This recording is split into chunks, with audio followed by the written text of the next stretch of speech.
तो बुलाइए। नमो वितरागाय। नमो अरिहंताणम। नमो अरिहंताणम। नमो सिद्धाणम। नमो सिद्धाणम। नमो आयरियाणम। नमो आयरियाणम। नमो उवज्जायाणम। नमो उवज्जायाणम। नमो लोए सव्व साहुणम। नमो लोए सव्व साहुणम। ऐसो पंचन मुक्कारो। ऐसो पंचनम मुक्कारो। सव्व पावप्पणासनो। सव्व पावप्पणासनो। मंगलाणं च सव्वेसिं। मंगलाणं च सव्वेसिं। परमं हवै मंगलम्। मंगलम्। ओम नमो भगवते वासुदेवाय। ओम नमो भगवते वासुदेवाय। ओम नमः शिवाय। ओम नमः शिवाय। जय सच्चिदानंद।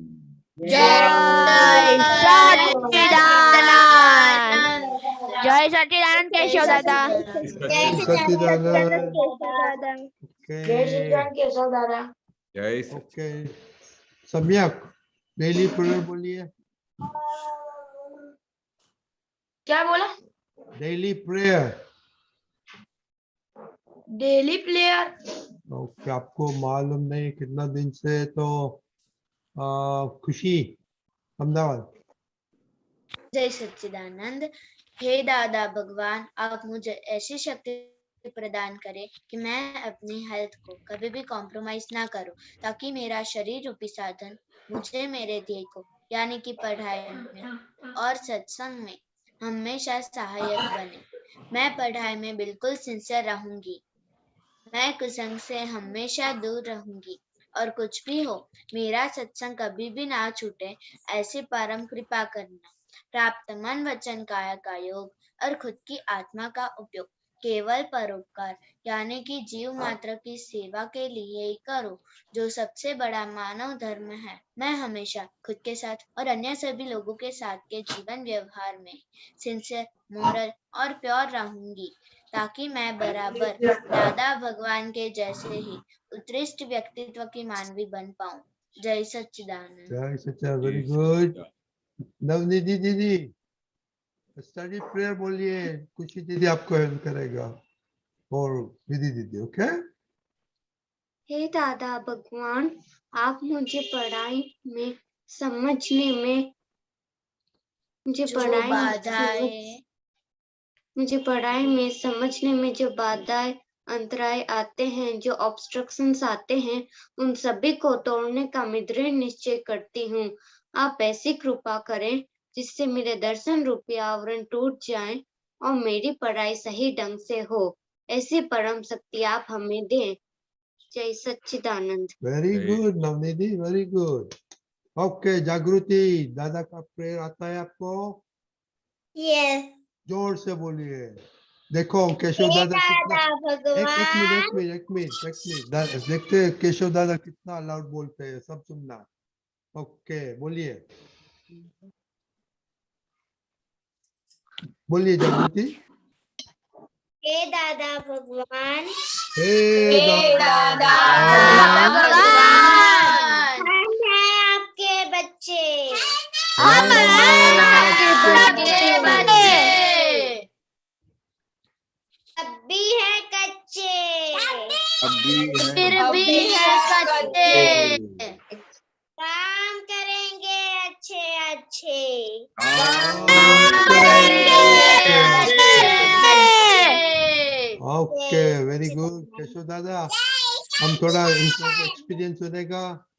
अभी एक्सेप्ट चेन्नई सबका वेकेशन चल रहा है अच्छा तो हाँ तो अभी देखते हैं क्या होता है। ये अर्चना मीठापुरा प्लीज आपका नाम दोनों का लिखो प्लीज। Okay okay okay. हाँ क्योंकि हमको याद नहीं रहता आपका नाम क्या है दोनों का लिखो। बोल। My name is Rudra. Rudra and Prerna. Prerna. Okay Prerna Rudra. Okay okay तो आप स्पेयर टाइम में और फ्री टाइम तो अभी मोर है तो क्या करते हैं कल।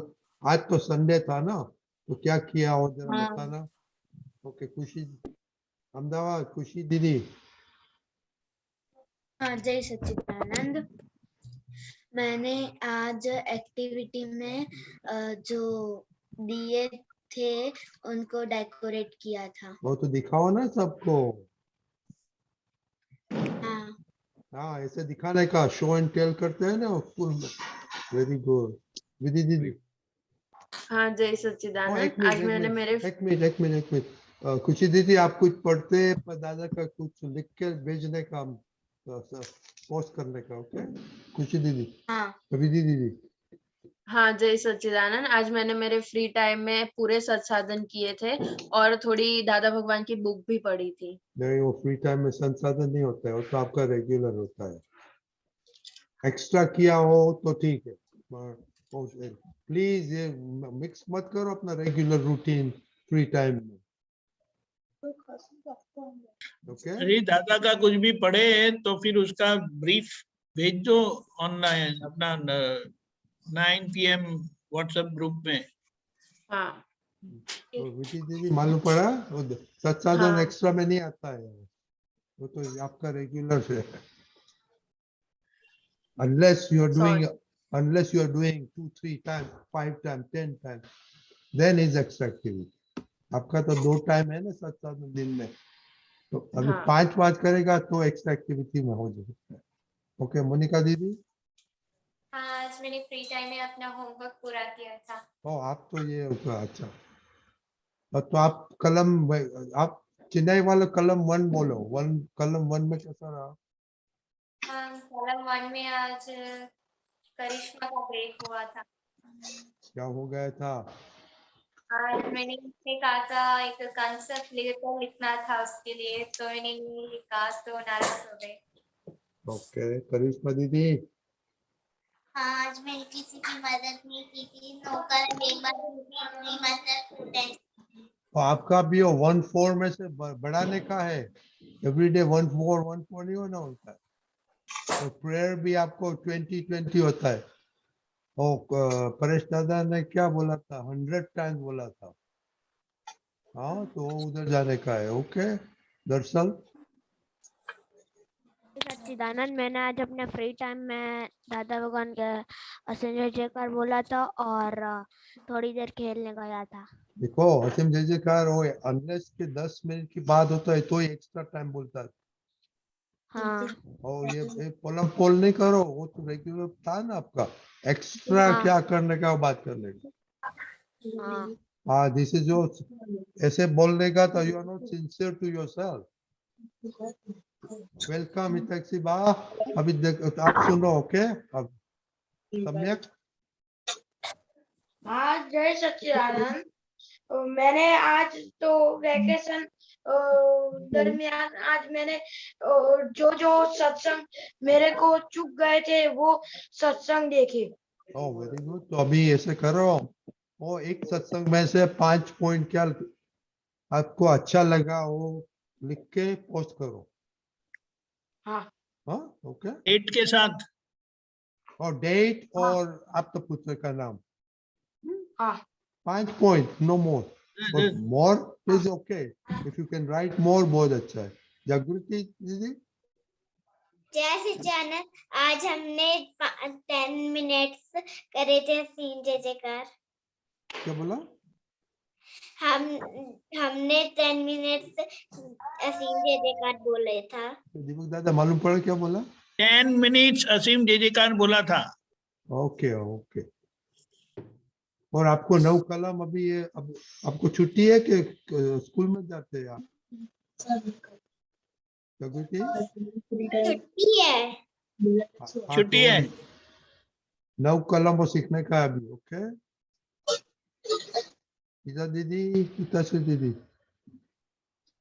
जय सच्चिदानंद। आज मैंने एक्स्ट्रा टाइम में मम्मी की हेल्प की थी और एक्स्ट्रा स्टडी की थी और हमारा जो प्रोजेक्ट चल रहा है उस पे प्रोग्रेस किया। तो कंप्लीट किया, बोलो नंबर 2 प्रोजेक्ट कंप्लीट किया, ऐसे बोलो। यशस्वी दीदी। हाँ जय सच्चिदानंद। आज मैंने मेरे फ्री टाइम में मम्मी की मदद की थी घर सफाई में और पूरा 2 नंबर का जो प्रोजेक्ट वीडियो है वो कंप्लीट कर लिया। Very good. और आप दोनों को 100% रसोई आती है सब कुछ? नहीं। हाँ, तो अभी मदद दे, मम्मी के मदद में सब सीख जाने का भी। हाँ ओके। ओके। ये प्रिया, प्रिया क्या बोला नाम? प्रेरणा। प्रेरणा। हाँ अभी छुट्टी है क्या? काम अपने स्कूल चलती है? ऐसा है कि मेरा 12th अभी खत्म हुआ, अब इंजीनियरिंग कॉलेज में जाना है। 15 नवंबर से शुरू होगी कॉलेज। तो अभी वैकेशन ही है। अभी वेकेशन ही है। क्या पढ़ने का इंजीनियरिंग में? Computer science engineering. Computer science engineering. Okay okay. तो अभी क्या फ्री टाइम में आप क्या करते हैं? फ्री टाइम में अब तो थोड़ा बहुत पहले टीवी देखते थे, फिर तो सत्संग में, फिर पापा के साथ में ऐसे ही जाने लगे फिर। ओके। और अपना बाइक का नाम मैं भूल गया वापिस। रुद्र। रुद्रा। रुद्रा। ओके रुद्रा बोलिए। आप क्या मैं फ्री टाइम में टीवी या मोबाइल खेलता था, बट ये सत्संग का पता चला तब से ज्वाइंट हो रहा हूँ सत्संग में। Okay very good. और अभी ये सम्यक बाइक की जैसा करना है, वो सब पुराना जरा सुनको और नोट लिखेगा। Okay previous satsang. Okay okay. Navnidhi दीदी। हाँ आज मैंने एक्स्ट्रा टाइम में मैंने अपने स्टडीज की थी। ओके कौन क्या स्टडी की थी आपने? मैथ्स। मैंने आज Maths. मैथ्स पढ़ा था। ओके माही दीदी। जय सच्चिदानंद। आज फ्री टाइम में मैंने मम्मी की हेल्प की थी दिवाली सफाई में और जो स्कूल से दिवाली होमवर्क मिला था वो कंप्लीट किया। ओके आपको भी रसोई कंप्लीट आता है कि सीखने का है? नहीं आता। हाँ तो अभी सीख लेने का। ओके फ्री टाइम में, नहीं, फ्री लेकिन टाइम में सीखना चाहिए कि नहीं चाहिए? चाहिए, सीखना तो चाहिए। माई नहीं बोलती है। चाहिए, सीखना चाहिए। हाँ हाँ। तो वो बहुत बहुत काम आएगा। वेरी इम्पोर्टेंट, सेल्फ सफिशिएंट सब में होना मांगता है। जी है दीदी। हाँ जय सच्चिदानंद। आज मैंने मम्मी की हेल्प की थी, जो दिवाली की जो पूरी बनानी थी ना, तो मैंने वो सब पूरी बेली थी। और मुझे आज अक्रम एक्सप्रेस पढ़ना था लेकिन मैं नहीं पढ़ पाई।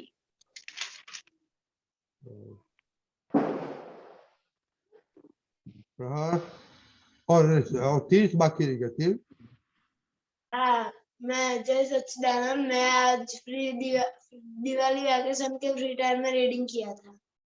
क्या रीडिंग किया था? मैं अपनी स्कूल की नोट। ओके प्रहार।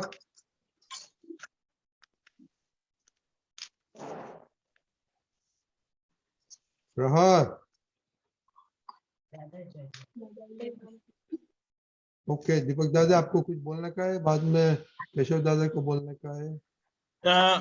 मैं ये बोलना चाह रहा हूँ कि आपका वेकेशन का फ्री टाइम का टाइम टेबल बनाया नहीं है, इसीलिए रैंडमली आप कुछ ना कुछ करते हैं। उसके लिए टाइम टेबल बनाएंगे तो आपको पता चलेगा कि आपको क्या करना है, तो वो ढंग से होगा, अच्छी तरह से होगा। ये तो रैंडमली कुछ ना कुछ कर लेते हैं, वो किया उसका कोई वैल्यू नहीं है। आप समझ रहे हैं? वेकेशन में जो भी है, आपको खेलने का टाइम नहीं देने का ऐसा नहीं बोलते हैं, लेकिन जो भी है 2 घंटा तो आपका वो टाइम टेबल के अनुसार होगा, तो उसमें आउटपुट भी आएगा। ये तो आज कुछ किया, फिर कल फ्री टाइम में कुछ और किया, परसों कुछ और किया, तो उसका क्या मतलब है? आप समझ रहे हैं? टाइम टेबल बना दो 2 हफ्ते के लिए, एकदम टाइट नहीं, उसमें फ्री टाइम टेबल यानी इजी, लेकिन उसके एक पक्का रखो, फिर उसमें अपना उसमें पोस्ट करो तो पता चलेगा आपने क्या सोचा है, आपका फ्री टाइम क्या है, और फिर पता चलेगा। हाँ, और फिर अगर हेल्प चाहिए तो हम करेंगे, आप समझे? और खेलने का भी रखने का है। अरे बिल्कुल रखने का, 2 घंटा रखेंगे तो भी, but 2 hours you must do it. क्या सुरेंद्र, आप क्या करते हैं फ्री टाइम में? और आपका तो स्कूल है ना आपको, राइट सुरेंद्र? आपकी आवाज कट रही है। आपका स्कूल चल रहा है ना?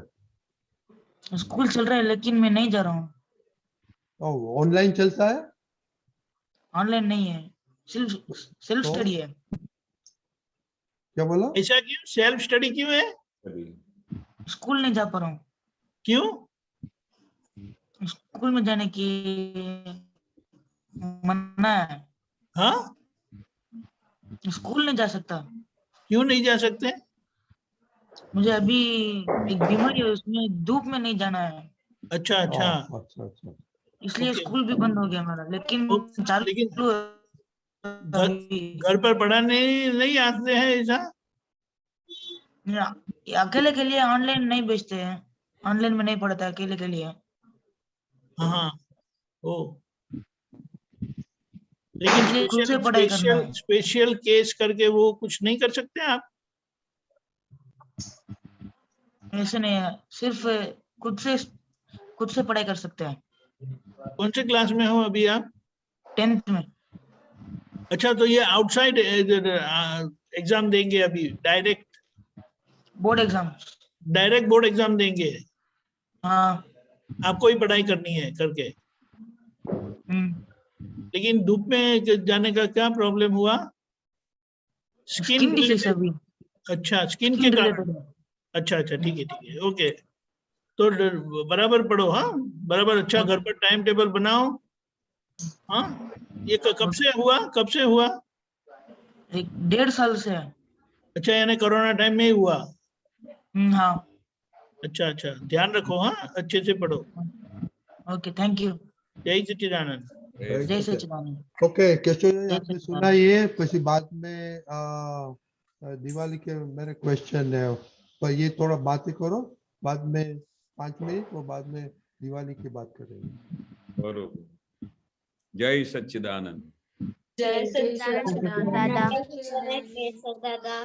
बरोबर। अभी बहुत ही अच्छा सिस्टम से काम चल रहा है, सब प्रगति कर रहे हैं, पर जो एक इम्पोर्टेंट चीज ये होती है कि अगर हम अपने आप पे वॉच नहीं रखेंगे, अपने आईने के सामने होंगे तो हमको जैसा आईना हो तो वैसा अपना चेहरा दिखाई देता है ना। तो हमारी अंदर पूरा अंतस्करण हमारा आईना है। तो हम किस टाइम पे पढ़ते हैं, किस टाइम पे हम छटकबारी करते हैं, किस टाइम पे हम लूज हो जाते हैं, तो हमारे अंतस्करण में हमको सब पता चलता है, पर हम उनकी बात मानते नहीं है, क्योंकि अंदर सब ऐसा वीकनेस पड़ी हुई है। पर जिस दिन ये वीकनेस निकल जाएगी, उस दिन आपका आउटस्टैंडिंग परफॉर्मेंस हो जाएगा, नंबर 1 परफॉर्मेंस हर एक बात में। अपने को ये हमेशा याद रखना चाहिए कि जो आज हमारे पास समय हाथ में है, वो अगर वापस चला गया तो वो वापस नहीं आने वाला है।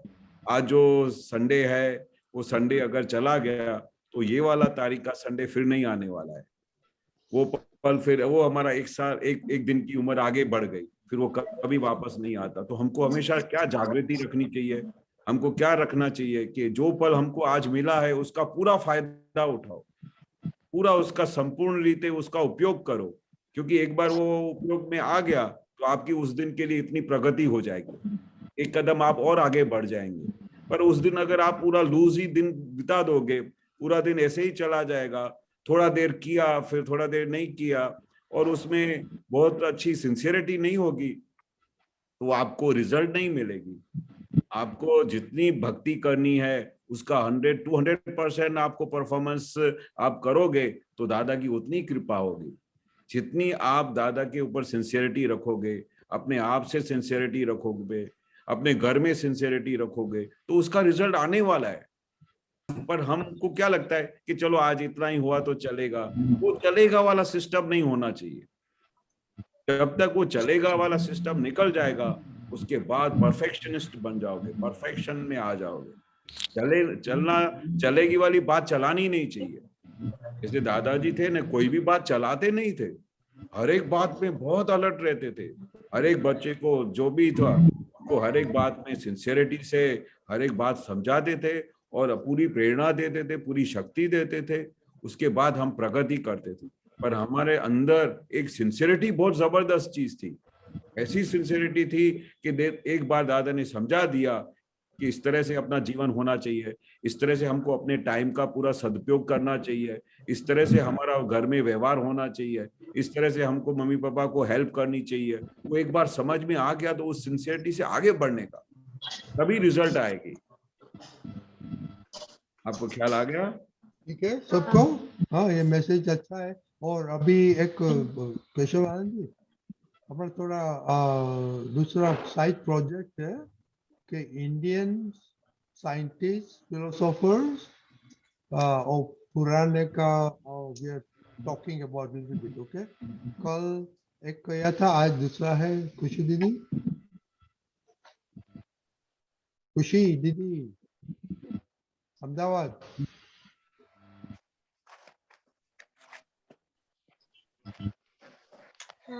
आप लोग बोलने का नहीं आज साइंटिस्ट का?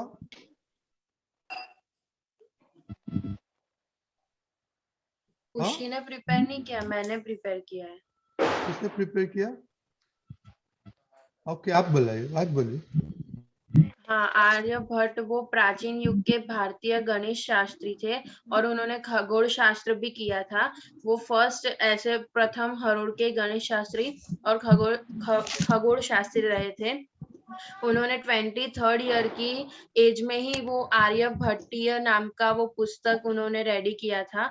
उसमें उन्होंने अंक गणित, बीज गणित और ट्रिग्नोमेट्री, त्रिकोणमिति, ये सब उन्होंने उसका ऐड किया था। उन्होंने उनकी वो शोध की थी और पाई के संभवित जो वैल्यूज है उनके पर वो आर्यभट्ट ने कार्य किया था। वो पृथ्वी अपनी धरी पर घूमती है, वो ऐसा प्रूव करने वाले भी आर्यभट्ट ही थे। ओके, और बिगेस्ट आर्यभट्ट का बिगेस्ट अचीवमेंट क्या है, किसको मालूम है? कहते सीधे जी, आपको मालूम है? नहीं,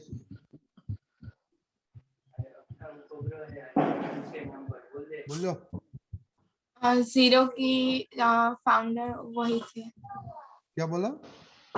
जीरो के फाउंडर वही थे। देखो, India develop the first zero का concept and he was the person who did it. अभी तो सब वेस्टर्न वर्ल्ड क्या बोलती है, वो उसने बोला, आइंस्टाइन ने बोला, न्यूटन ने बोला, नहीं, zero was established by him.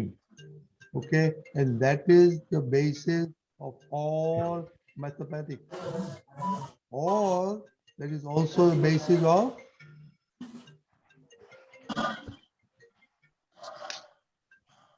हाँ बोलो। हाँ बोलो। आर्यभट्टा ने जो मैथ्स में जो अलजेब्रा आता है वो भी उन्होंने बनाया था। नहीं, वो तो बोला ना, नहीं, that is also basis of our computer। आज कंप्यूटर में वो जीरो बाइनरी चीज होता है only। So you know, so he's a great person who gave us the world a great achievement। Okay, okay, next कल का क्वेश्चन बोला है number 1। next कल who wants to do next tomorrow? किसी को नहीं? ओके, हिता दीदी आप बोलिए। ओके, तो अभी ये नेक्स्ट कल से क्या वीक बहुत अच्छा है उसमें, क्यों? Anybody knows why? कल से दिवाली है तो दिवाली है, वेरी गुड।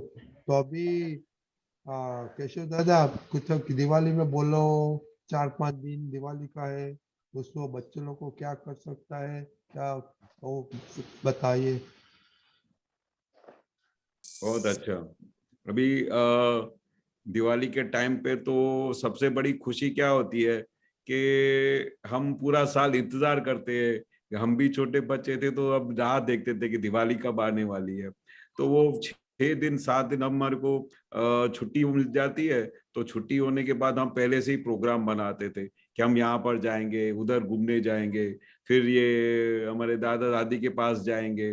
तो उस समय की जो खुशी होती है वो क्यों क्या किस बात की खुशी होती है? एक तो सबसे बड़ी बात कि हमको छुट्टी मिलती है।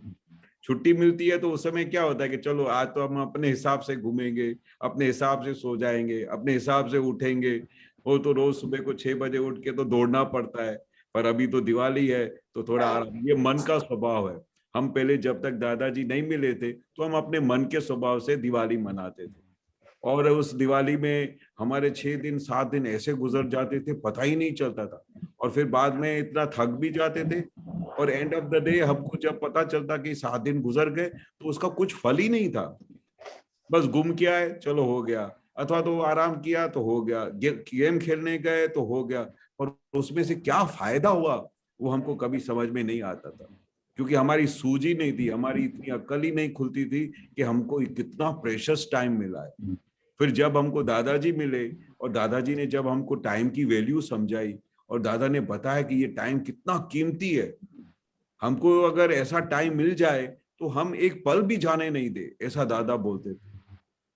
कि हमको ये समझ मिल जाए कि दादा भगवान क्या है, भगवान क्या है, और हमको क्या, हमको जो उन्होंने दादा ने इतनी अच्छी सब बातें बताई है उनके ऊपर हम मनन करके उसको फॉलो करें तो उसका रिजल्ट क्या आता है, तो ऐसी जो समझ आ जाए तो हम एक पल भी व्यर्थ नहीं होने दे, ऐसा दादाजी बोलते थे। तो दादाजी बोले कि हमने बचपन से लेके जब भी हमने होश संभाला, हमने अपना एक पल भी वेस्ट नहीं होने दिया।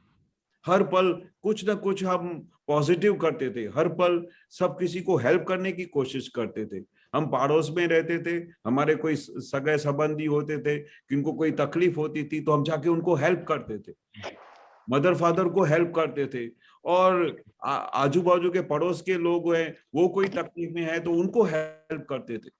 तो जब हम किसी को हेल्प करते हैं तो हमको कितना सुकून मिलता है, कितना आनंद होता है, तो उसके अंदर बैठे हुए भगवान कितने खुश होते हैं। तभी तो दादा ने बोला ना कि भाई हमने मन वचन काया से सबको सुख देने का, सबको खुशी देने का। वो सबको जब खुशी देते हैं तो उनके अंदर से दुआ निकलती है, वो दुआ हमको बहुत काम करती है, हमको बहुत आगे लेके जाती है। हमारे हमारे जो पूरा जो हमने मार्ग में जो हमने सिलेक्ट किया है कि हमको इस मार्ग पे चलना है, उस मार्ग पे हमको मदद मिलती है। तो बड़ों की आशीर्वाद, आजू बाजू में जो भी लोग हो कोई तकलीफ में हो उनको मदद रूप बनने का। तो दिवाली में खाली ये नहीं होता है कि चलो फटाकड़े जला दिए और सब मिठाइयाँ खा ली, नए कपड़े पहनने, बात पूरी हो गई। पर उसका मीनिंग क्या है दिवाली का? उसका मीनिंग ये है कि जो हमारे को इतना अंदर से जागृति मिली, और जो उस जागृति मिलने के बाद फिर हमको जैसे राम भगवान को पूरा स्वराज्य मिलता है, तो कितना परिश्रम, 14 बरस वनवास भोगने के बाद कितना बड़ा साम्राज्य मिला, पूरा अयोध्या के बादशाह बने। तो वो कितनी मेहनत करने के बाद, फिर कितने सब दुख सहने के बाद जब वो चीज हाथ में आती है तभी वैल्यू होती है कि ये कितनी मेहनत के बाद ये सब मिलता है। तो हमारा पॉजिटिव अप्रोच होना चाहिए लाइफ। हर पल हमारा कीमती है, वो कीमती पल को हमको कैसे सदुपयोग करने का है, उसका किस तरह से इलाज करने का, उसका किस तरह से व्यवहार करने का, उसका निरंतर लक्ष्य होना चाहिए। एक भी पल हमारा व्यर्थ नहीं जाना चाहिए। नहीं तो हमको क्या लगता है कि जैसे ये समय है, हम ऐसे ही बड़े हो रहे हैं, जो टाइम पास हो रहा है, उसमें बहुत बहुत बड़ा नुकसान होता है, क्योंकि एक बार समय चला गया वो वापस नहीं आता है। तो हमेशा अपने आप को इस दिवाली के 7 दिन के अंदर आप अपना ग्राफ बनाना, अपना पूरा शेड्यूल बनाना कि मुझे ये 7 दिन कैसे गुजारने हैं, इसमें से मैं क्या करूंगा कि जिससे मुझे कुछ पॉजिटिव रिजल्ट मिले, जैसे कुछ सॉलिड उसका रिजल्ट हो, वैसा काम करने का। फिर चाहे वो 7 दिन का एक अभियान चलाने का कि इस 7 दिन के अंदर मम्मी जो भी खाना बनाती है तो मैं वो सीख डालूंगी, क्योंकि ऐसा टाइम फिर नहीं मिलता है। जैसे फिर रूटीन लाइफ शुरू हो जाएगा, फिर स्कूल शुरू हो जाएंगे, फिर रेगुलर वो प्रोग्राम शुरू हो जाएंगे, फिर पढ़ाई का काम शुरू हो जाएगा। तो ये जो छुट्टी के दिन है उसमें कुछ न कुछ अपने को अचीव करना चाहिए। देखने का हम तो हर साल ऐसा प्लानिंग करते थे कि 10 दिन मेरे को दिवाली की छुट्टी मिलेंगे, इसमें मैं ये करूंगा, इसमें मैं म्यूजिक सीखूंगा, इसमें मैं ये स्पोर्ट सीखूंगा। कुछ ना कुछ सॉलिड करना चाहिए ताकि जो हमको वो हेल्पफुल हो, आगे लाइफ में हेल्पफुल हो। ऐसा कुछ ना कुछ अपने अंदर निश्चय करना चाहिए। आपने निश्चय किया तभी वो आपका पल कीमती होगा और तभी वो पल आपको रिजल्ट देगा। बाकी इस तरह से दिन गुजार देंगे तो आपको पता भी नहीं चलेगा कि अरे ये कैसे दिन गुजर गए, दिवाली तो पूरी हो गई पर हमने कुछ किया ही नहीं, कुछ सॉलिड किया ही नहीं, कुछ प्रोग्राम किया नहीं, कुछ अचीवमेंट किया नहीं, कुछ प्रोजेक्ट नहीं बनाया। कुछ ना कुछ नया करना चाहिए जो पूरे साल में हम नहीं करते हैं। तो ये 7-10 दिन में हमको जो टाइम मिलता है कुछ ना कुछ नया करना चाहिए। बाकी तो रूटीन लाइफ में सब हो जाता है, गुजर जाता है, पर ये जो 7 दिन मैं कैसे गुजारूंगा उसका ग्राफ बनाने का, हर दिन मैं कितने बजे उठूंगा, दादाजी का मैं क्या प्रोग्राम करूंगा, दादाजी की आज्ञा में रहने का, दादाजी का बुक पढ़ने का, दादाजी सत साधन में कभी मिस नहीं होने का, इतना लूज नहीं हो जाने का। छुट्टी है तो ऐसा लूज नहीं हो जाने का। समझ में आ गया? ठीक है सबको? ओके दीपक दादा आपको कुछ बोलने का है, बाद में दर्शक का क्वेश्चन है। यस, दर्शल बोलेंगे, दर्शल विल टॉक अबाउट इट। हाँ जय सच्चिदानंद।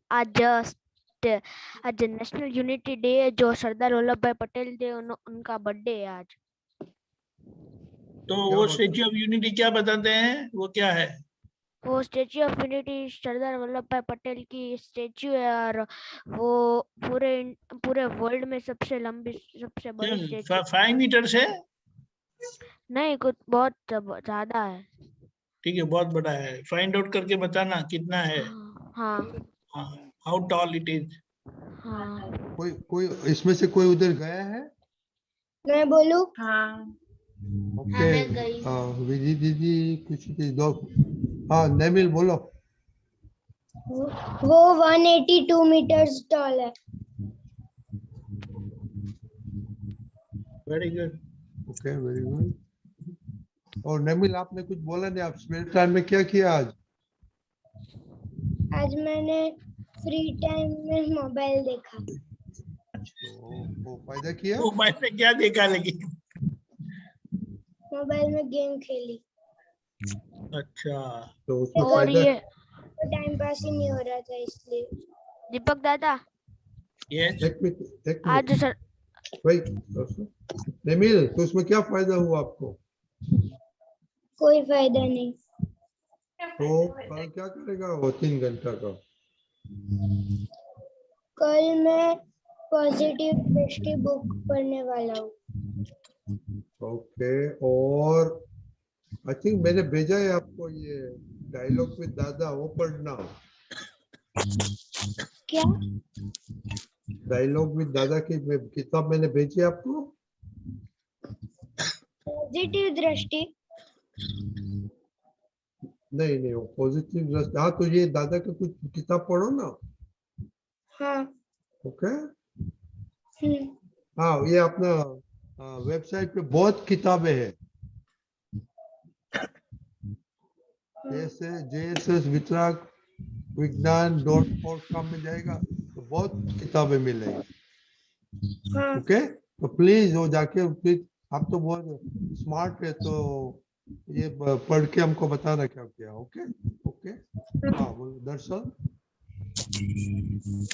जय सच्चिदानंद, मुझे ये कहना था कि ये श्री सरदार वल्लभ भाई पटेल का 75th बर्थडे है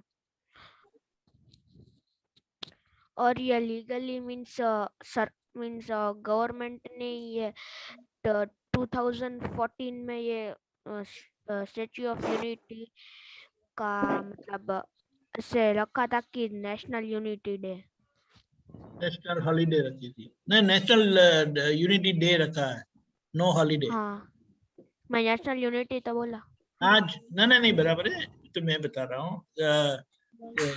आज वहां पर कल्चरल प्रोग्राम हुआ था और यहाँ पर वो लोग आए थे सब एलनपुर में। वो कल 2-3 दिन से रुके थे यहाँ पर, आज प्रोग्राम करने के लिए गए थे वहाँ। हाँ, यहाँ और से मुझे एक प्रैक्टिस बात किया। बतानी है। मैं और क्या? बोलूं, और मेरा बर्थडे है ना, तभी दादा भगवान का बर्थडे है, कौन सा है? 18 नवंबर। आपका 18 नवंबर कैसे हो गया? मेरा 18 नवंबर ही है। वो दादा का तो बाय तिथि है, दैट इज मून कैलेंडर, और आपका तो सन कैलेंडर का है ना, हाँ तो वो कोइंसाइड हुआ है। हाँ। अच्छा है, वेरी गुड। ओके, दूसरा क्वेश्चन है। ओके, तो अभी चलो, ये केशव दादा ने कहा, आप दीपक दादा ने बोला आप कुछ करो, क्योंकि कल से सत्संग नहीं होगा एक्सेप्ट दिवाली, न्यू ईयर और Labh Pancham, right? 4th, 5th and 9th November, 4th, 5th and 9th November, you will have 9 PM satsang. Okay, other than that जब छुट्टी है तो प्लीज नेमिल, ये एक्स्ट्रा टाइम मिला हाफ एन आवर प्लीज दादा के लिए रखना, सब बच्चे लोग। आज मैसेज देखना 9 PM में मैं लिखने वाला हूँ। सब लोग मम्मी डैडी से जो फोन आपने जो रेफरेंस लिया है ना, प्लीज हाँ। go through it and make your time table. हाँ ओके, तो अभी हाँ हम मिलेंगे दिवाली दिन को। ओके सब लोग, हाँ।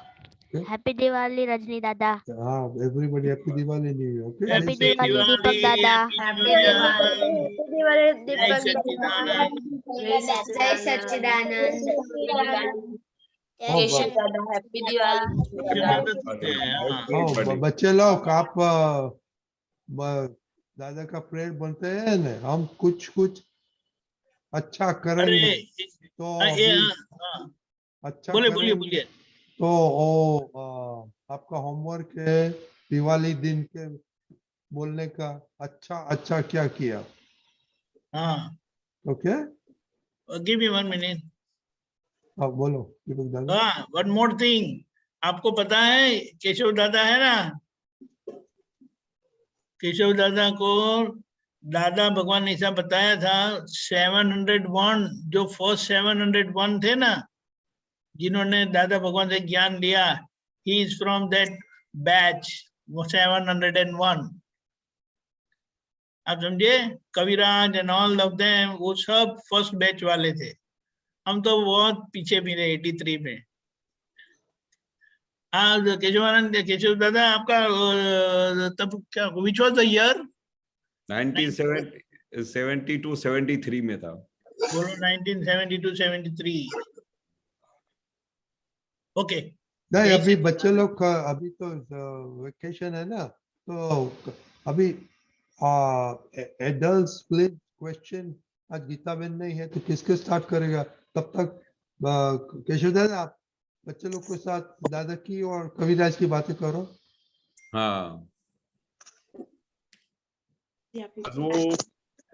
वो एक बहुत अच्छा फेज था जब मैं 10th स्टैंडर्ड पास करके एसएससी में जा रहा था। ऐसे टाइम पे दादाजी का कनेक्शन मिला, तो मेरे बड़े भाई ने दादाजी को ढूंढ निकाला। वो बहुत सर्च करते थे कि कोई सच्चा इंसान मिल जाए जो हमको ये बता सके कि दुनिया में दुख क्यों है, कोई सुखी क्यों है, कोई दुखी क्यों है। ऐसा हम सबको ऐसे प्रश्न होते थे, पर कोई हमारे प्रश्न का कोई जवाब नहीं मिलता था इस धरती पे।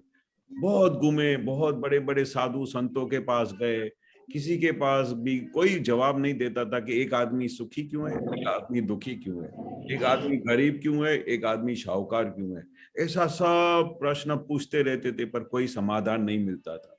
ऐसे ही टाइम में और दुनिया की कोई चीज अच्छी नहीं लगती थी। कोई गरीब को देखे तो रोना आ जाए, कोई बड़ा देखे तो फिर बोले ऐसा क्यों, भगवान ने ऐसा भेदभाव क्यों किया, किसी को दुखी दिया, किसी को ऐसा दिया। तो ये बहुत सारे प्रश्न का कोई समाधान नहीं होता था। तो ऐसे टाइम के अंदर हमारे बड़े भाई ने दादा भगवान को ढूंढ निकाला और उनको A to Z का सॉल्यूशन हो गया। और ऐसे ही टाइम में फिर जब हमने बड़े भाई को देखा कि वो तो इतने खुश हो गए दादा को प्राप्त करके, फिर उन्होंने ऐसा निश्चय किया कि घर के एक एक मेंबर को लेके जाना है दादा के पास।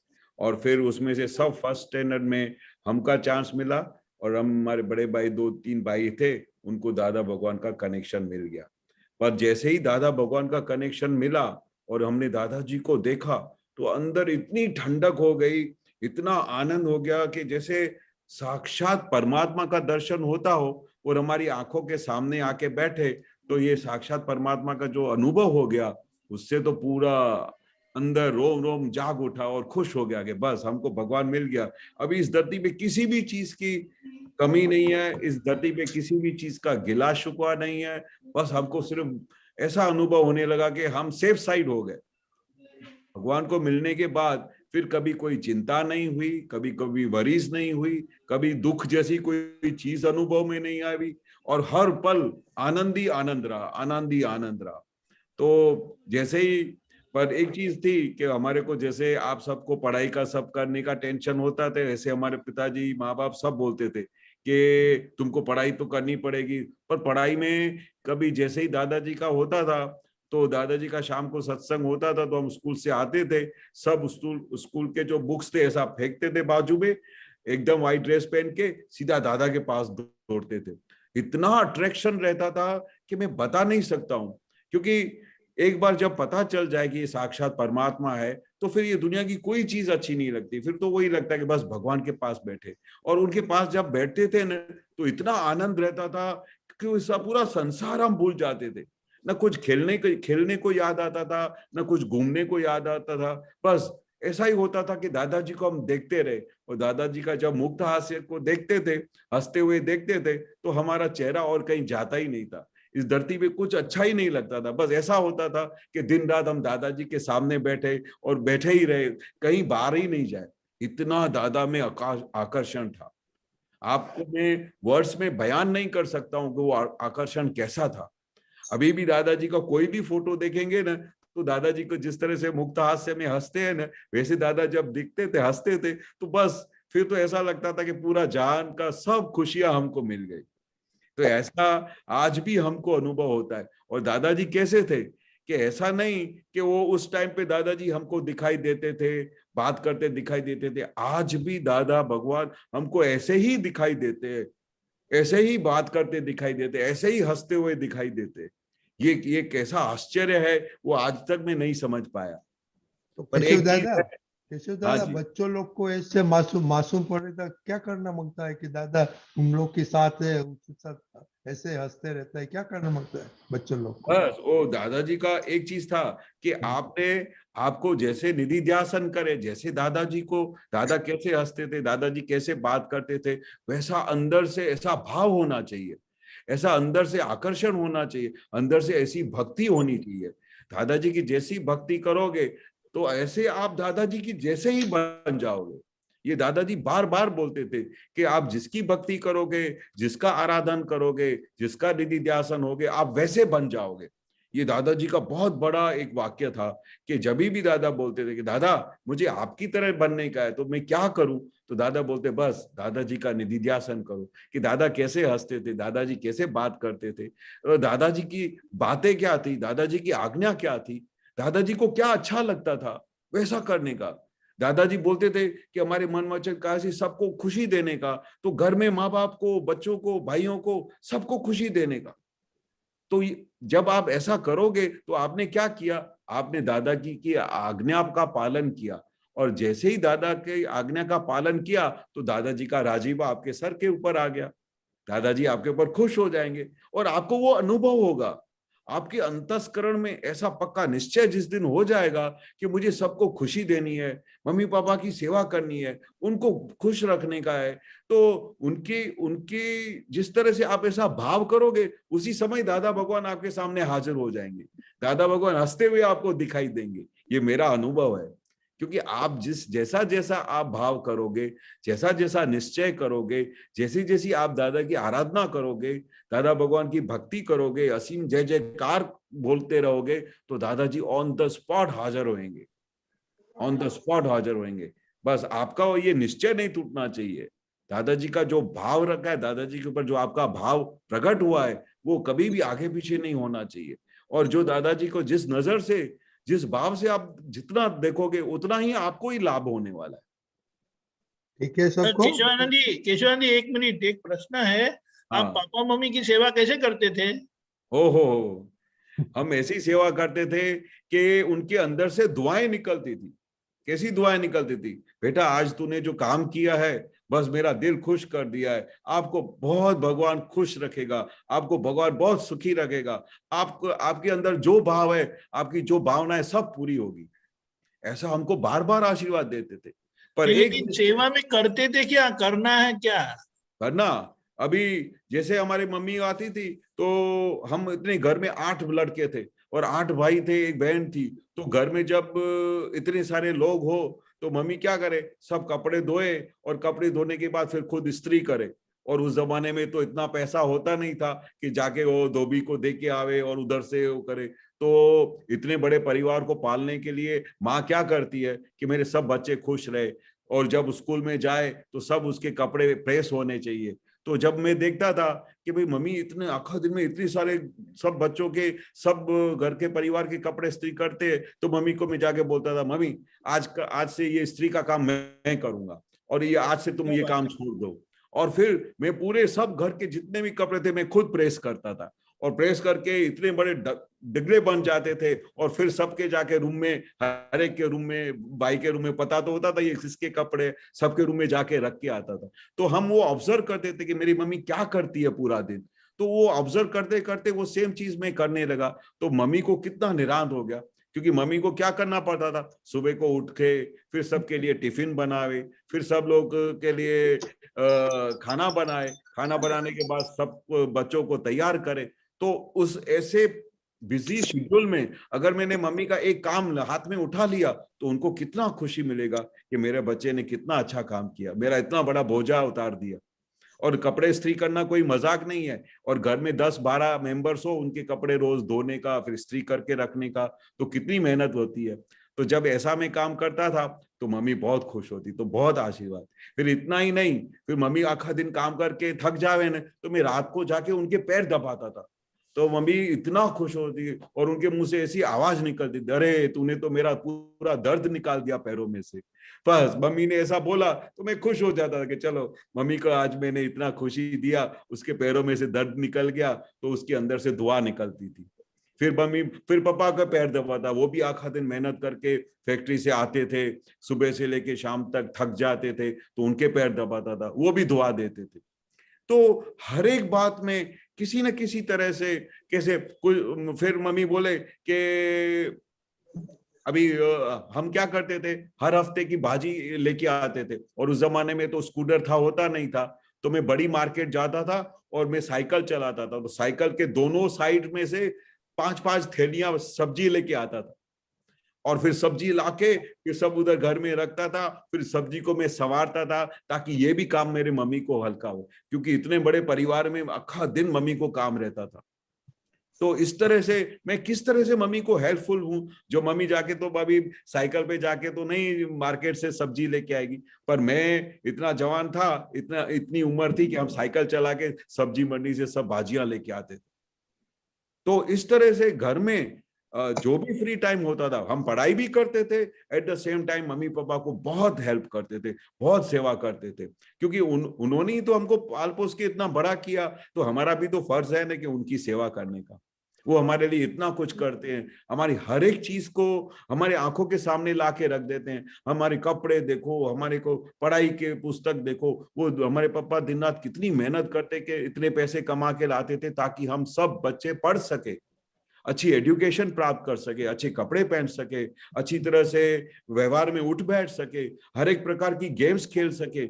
हर एक चीज का हमारा माँ बाप हमारा ख्याल करते हैं। तो हमारा इतना भी फर्ज नहीं है कि हम अपने मम्मी पापा की सेवा कर सके फ्री टाइम में। वो तो बाकी के टाइम में जब आप पढ़ाई करते हो तो आपको डिस्टर्ब तो नहीं करते, पर जब भी आपका फ्री टाइम होता है, जो हम खेलने कूदने में टाइम वेस्ट हो सकता है, ऐसे टाइम पे हम मम्मी पापा की सेवा करते थे। बहुत बहुत अच्छा केशव दादा, आप लोग को आपने दिवाली के आगे बहुत अच्छा मैसेज दिया बच्चे लोग। तो टाइम मिले तो ये मैसेज सुनना वापिस and try to implement. Okay, जय सच्चिदानंद। जय सच्चिदानंद। जय सच्चिदानंद। हैप्पी दिवाली सब बच्चे लोग को। और नया कपड़ा आएगा तो हमको भी भेजना नया कपड़ा। ओके, जय सच्चिदानंद। ओके दीदी बोलिए। हाँ, जय सच्चिदानंद केशव दादा। जय सच्चिदानंद। मेरा क्वेश्चन ये है कि आत्मा हमारा परमानेंट है और जो पूरी दुनिया है वो टेम्पररी है, तो मतलब वो परमानेंट आत्मा शुद्धात्मा के मतलब शुद्धात्मा में रह के सब फाइलों का संभाव से निपटारा करना है ना हमको। गुजराती में बोलो।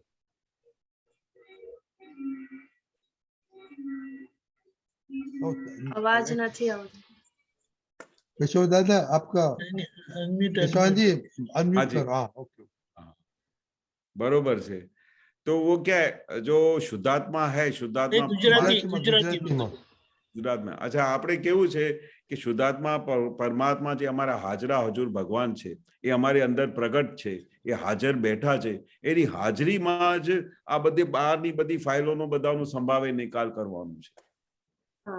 એટલે એ પરમનન્ટ ભગવાન હાજર છે અને હાજરીમાં જ આ બહારના બધા વ્યવહારો, બધા ફાઇલો એનો સંભાવે નિકાલ, અને એમાં શુદ્ધાત્મા ભગવાન કશું જ કરતા નથી, ખાલી જોયા જ કરે છે, ઓબ્ઝર્વ જ કરે છે, અને જે કઈ બધું ફાઇલોનો સંભાવે નિકાલ થાય છે એને જોયા કરે છે, એની હાજરીમાં થાય છે।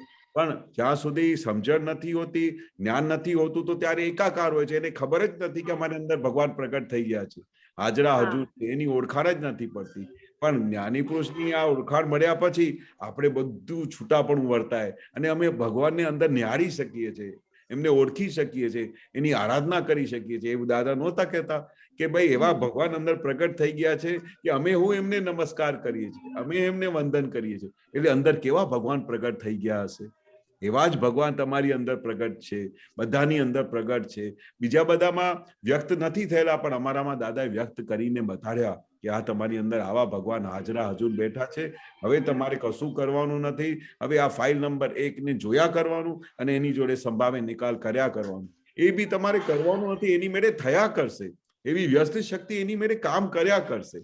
કેટલું દાદાએ સ્વતંત્ર બનાવી દીધા છે, કેટલા સ્વતંત્ર બનાવી દીધા છે કે હવે તમારે કશું કરવાનું નથી, ખાલી ઓફર જ કરવાનું છે, અને વ્યસ્ત શક્તિ એની મેળે બધું કરી રહી છે, તમારી પાસેથી કરાવી રહી છે તમને। બરોબર ને? એટલે આપણે હવે બધું સેફ સાઈડ થઈ ગયું છે, ભગવાન આપણી જોડે બેઠા છે, હાજરા હજુર બેઠા છે, એટલે તો આપણે આનંદમાં રહી શકીએ છીએ। ભગવાન જોડે બેઠા હોય તો કેટલું આનંદ રહે। હવે અમને દાદાની ઓળખાણ પડી ગઈ, દાદા અમને ભારે ગણી રહે કે દાદા અમારી અંદર બિરાજમાન બેઠા છે, અમારી જોડે બેઠા છે, એવું અમને અનુભવ થયા કરે। એવું દાદાએ તમને બધું અનુભવ કરાવી રહ્યા છે કે દાદા ભગવાન તમારી મય પ્રગટ બેઠેલા છે, અને હવે એવા ભગવાન બેઠા હોય જોડે તો પછી તો હવે કઈ ચિંતા ખરી? નિરંતર આરામથી દાદા કહેતા હતા ને, ખાઓ પીઓ, જલેબી ખાઓ, બધું કરો, મજા કરો, પણ મજા કરતા કરતા આત્માનું કામ કરે જાઓ, આપણે મોક્ષનું કામ કરે જાઓ। મજા કરવાની દાદાએ ના નથી પાડી, બધું કહેતા હતા। અમે દાદાની હાજરીમાં ખૂબ હસતા હતા, બહુ ડાન્સ કરતા હતા, દાદા એટલું બધું હસાવતા હતા કે પૂછો નહીં, હસી હસીને થાકી જતા હતા, આમ નીચે પડી જતા હતા, એટલું હસાવતા હતા। પણ પછી ઘણા બધા તો કે આવી તો ગમત હોતી હશે, પણ દાદા કે હસતા ગમત કરતા કરતા આપણે મોક્ષે જવાનું છે। કેટલા બધા દાદાએ નિખાલસ બનાવ્યા। હા, તો દાદા કે ને જેટલા નિખાલસ બનો ને એટલું આત્માનું અનંત સુખ તમને અનુભવમાં આવે। સિરિયસ તો રહેવાનું જ નહીં, દાદા કોઈ દિવસે સિરિયસ આખું જીવન રહ્યા જ નહીં। આખું ક્યારે બી સત્સંગ પૂરું થાય ને તો એવી એવી વાતો કરે કે અમને હસવું જ બંધ ના થાય, હસ્યા જ કરીએ કે દાદા તમે શું કહો છો। અને દાદા તો બધી એક્ટિંગ બી કરીને બતાડતા હતા, દરેકની એક્ટિંગ કરીને બતાડે। તો હું કેવી રીતે વાત કરું છું ને તો મને પણ એવી એક્ટિંગ કરતા કે જો કેશવ કેવી રીતે વાત કરે છે, એવું કરતા। બરાબર બરાબર છે। હા ઓકે, હા, જય સચ્ચિદાનંદ। જય સચ્ચિદાનંદ, જય સચ્ચિદાનંદ। ઓકે શ્રેયભાઈ। जय सच्चिदानंद केशवानंद जी। जय सच्चिदानंद। सच्चिदानंद दीपक आनंद जी। जय सच्चिदानंद। प्रगट अनुभव ज्ञान सूत्र श्रेणी 26 सूत्र नंबर છે 80 અને પેજ નંબર છે 18 એક મિનિટ, પ્રગટ અનુભવ જ્ઞાન સૂત્ર કયું? 26 સૂત્ર નંબર 80। ઓકે। તમારે દાદાને ઓળખવા હશે અને ઓળખાવવા હશે તો તમારે વ્યવહારથી ભૂસાઈ જવું પડશે। વ્યવહાર તો રહેવાનો, પણ ભૂસાઈ ગયેલો હશે ત્યારે આજ્ઞા ધર્મ પચેલો હશે।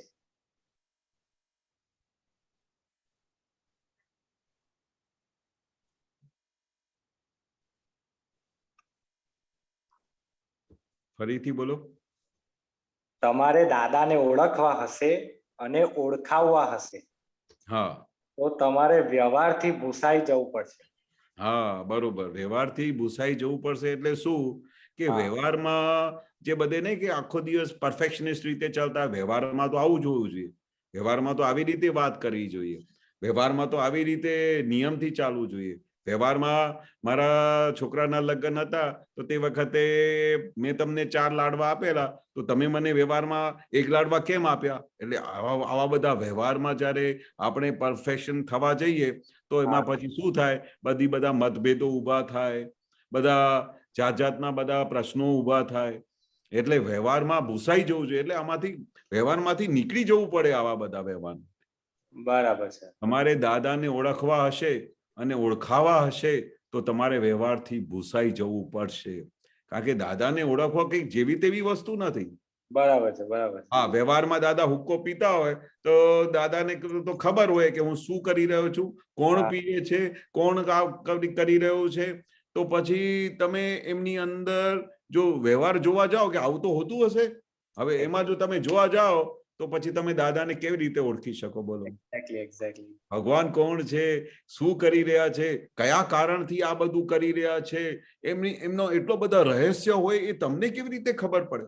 બિલકુલ બિલકુલ બિલકુલ. એટલે તમને કશું ખબર પડે નહીં. એટલે તમારે શું કરવું પડે? દાદાને અથવા કોઈને પણ બીજાને પણ તમે ઓળખાવા જાઓ તોય પણ તમારે આ વ્યવહારથી તો ભૂસાઈ જવું પડે, બીજો કોઈ છૂટકો જ નથી. અને જો વ્યવહાર પકડી રાખ્યું બરોબર તો પછી તમે ભગવાનને શું ઓળખી શકવાના? બિલકુલ ના, એ તો સાચી વાત છે. વ્યવહાર તો રહેવાનો પણ ભૂસાઈ ગયેલો હશે ત્યારે આજ્ઞાધર્મ પચેલો હશે. એટલે વ્યવહાર જ્યારે તમારો આખો ભૂસાઈ જાય ને, હા, અને એમાં કશું બી તમે એઝ અ ફાઇલ તરીકે જુઓ કે વ્યવહારમાં તો આવી રીતે હોય તો બધી કઈ વાંધો નહીં, આ તો મારા હાથની સત્તા નથી, આવું થઈ ગયું પણ આપણે નેક્સ્ટ ટાઈમ નહીં કરીએ. પણ આવી રીતે તમારે જ્યારે વ્યવહારમાંથી આખું સાફ થઈ જશો ને ત્યારે દાદાનું આજ્ઞાધર્મ આખું પચી ગયું હશે. બરાબર છે, બરાબર છે. આજ્ઞાધર્મ પચેલો હશે એટલે તમારે બધું પૂર્ણતાની તરફ પહોંચી ગયા હશે. રાઈટ રાઈટ, બિલકુલ. એટલે દાદા કહેતા હતા કે જ્ઞાની પુરુષ હોય કે ગમે તે મહાત્મા હોય તો એનું બધું બહારનું વ્યવહાર જોશો નહીં. એ કયા કારણસર આવું કરી રહ્યા છે, કેટલા બધા સંજોગોની અનુસાર આનાથી આવું થઈ રહ્યું છે, કયા ભાવના હિસાબથી આ બધું થઈ રહ્યું છે, તમને ખબર નહીં પડે. બરાબર છે, બરાબર છે. એટલે વ્યવહાર તો તમારે કોઈનું જોવાનું જ ના હોય, મહાત્માઓનું, જ્ઞાનીઓનું અને આ બધાનું કોઈનું વ્યવહાર જોવાનું ના હોય. એની અંદર શુદ્ધાત્મા જોવાનું. કારણ કે દાદા ઓળખતા હતા, દાદાની હાજરીમાં કેટલા બધા મહાત્માઓ હતા કે જેનું વ્યવહાર બધું એવું ભારે હતું કે તમને એવું લાગે કે આ દાદાના મહાત્મા છે. આમ લડી પણ પડતા હતા કે દાદાના મહાત્મા આવું કરતા હશે. દાદા કે અમે એમનું કોઈ બી દોષ ના જોઈએ, અમને કોઈને એની ભૂલ ના કાઢીએ કે આ વ્યવહારમાં આમ કરે છે. તેમ છતાંય દાદાનું એના પર રાજીપો એટલું જ રહે.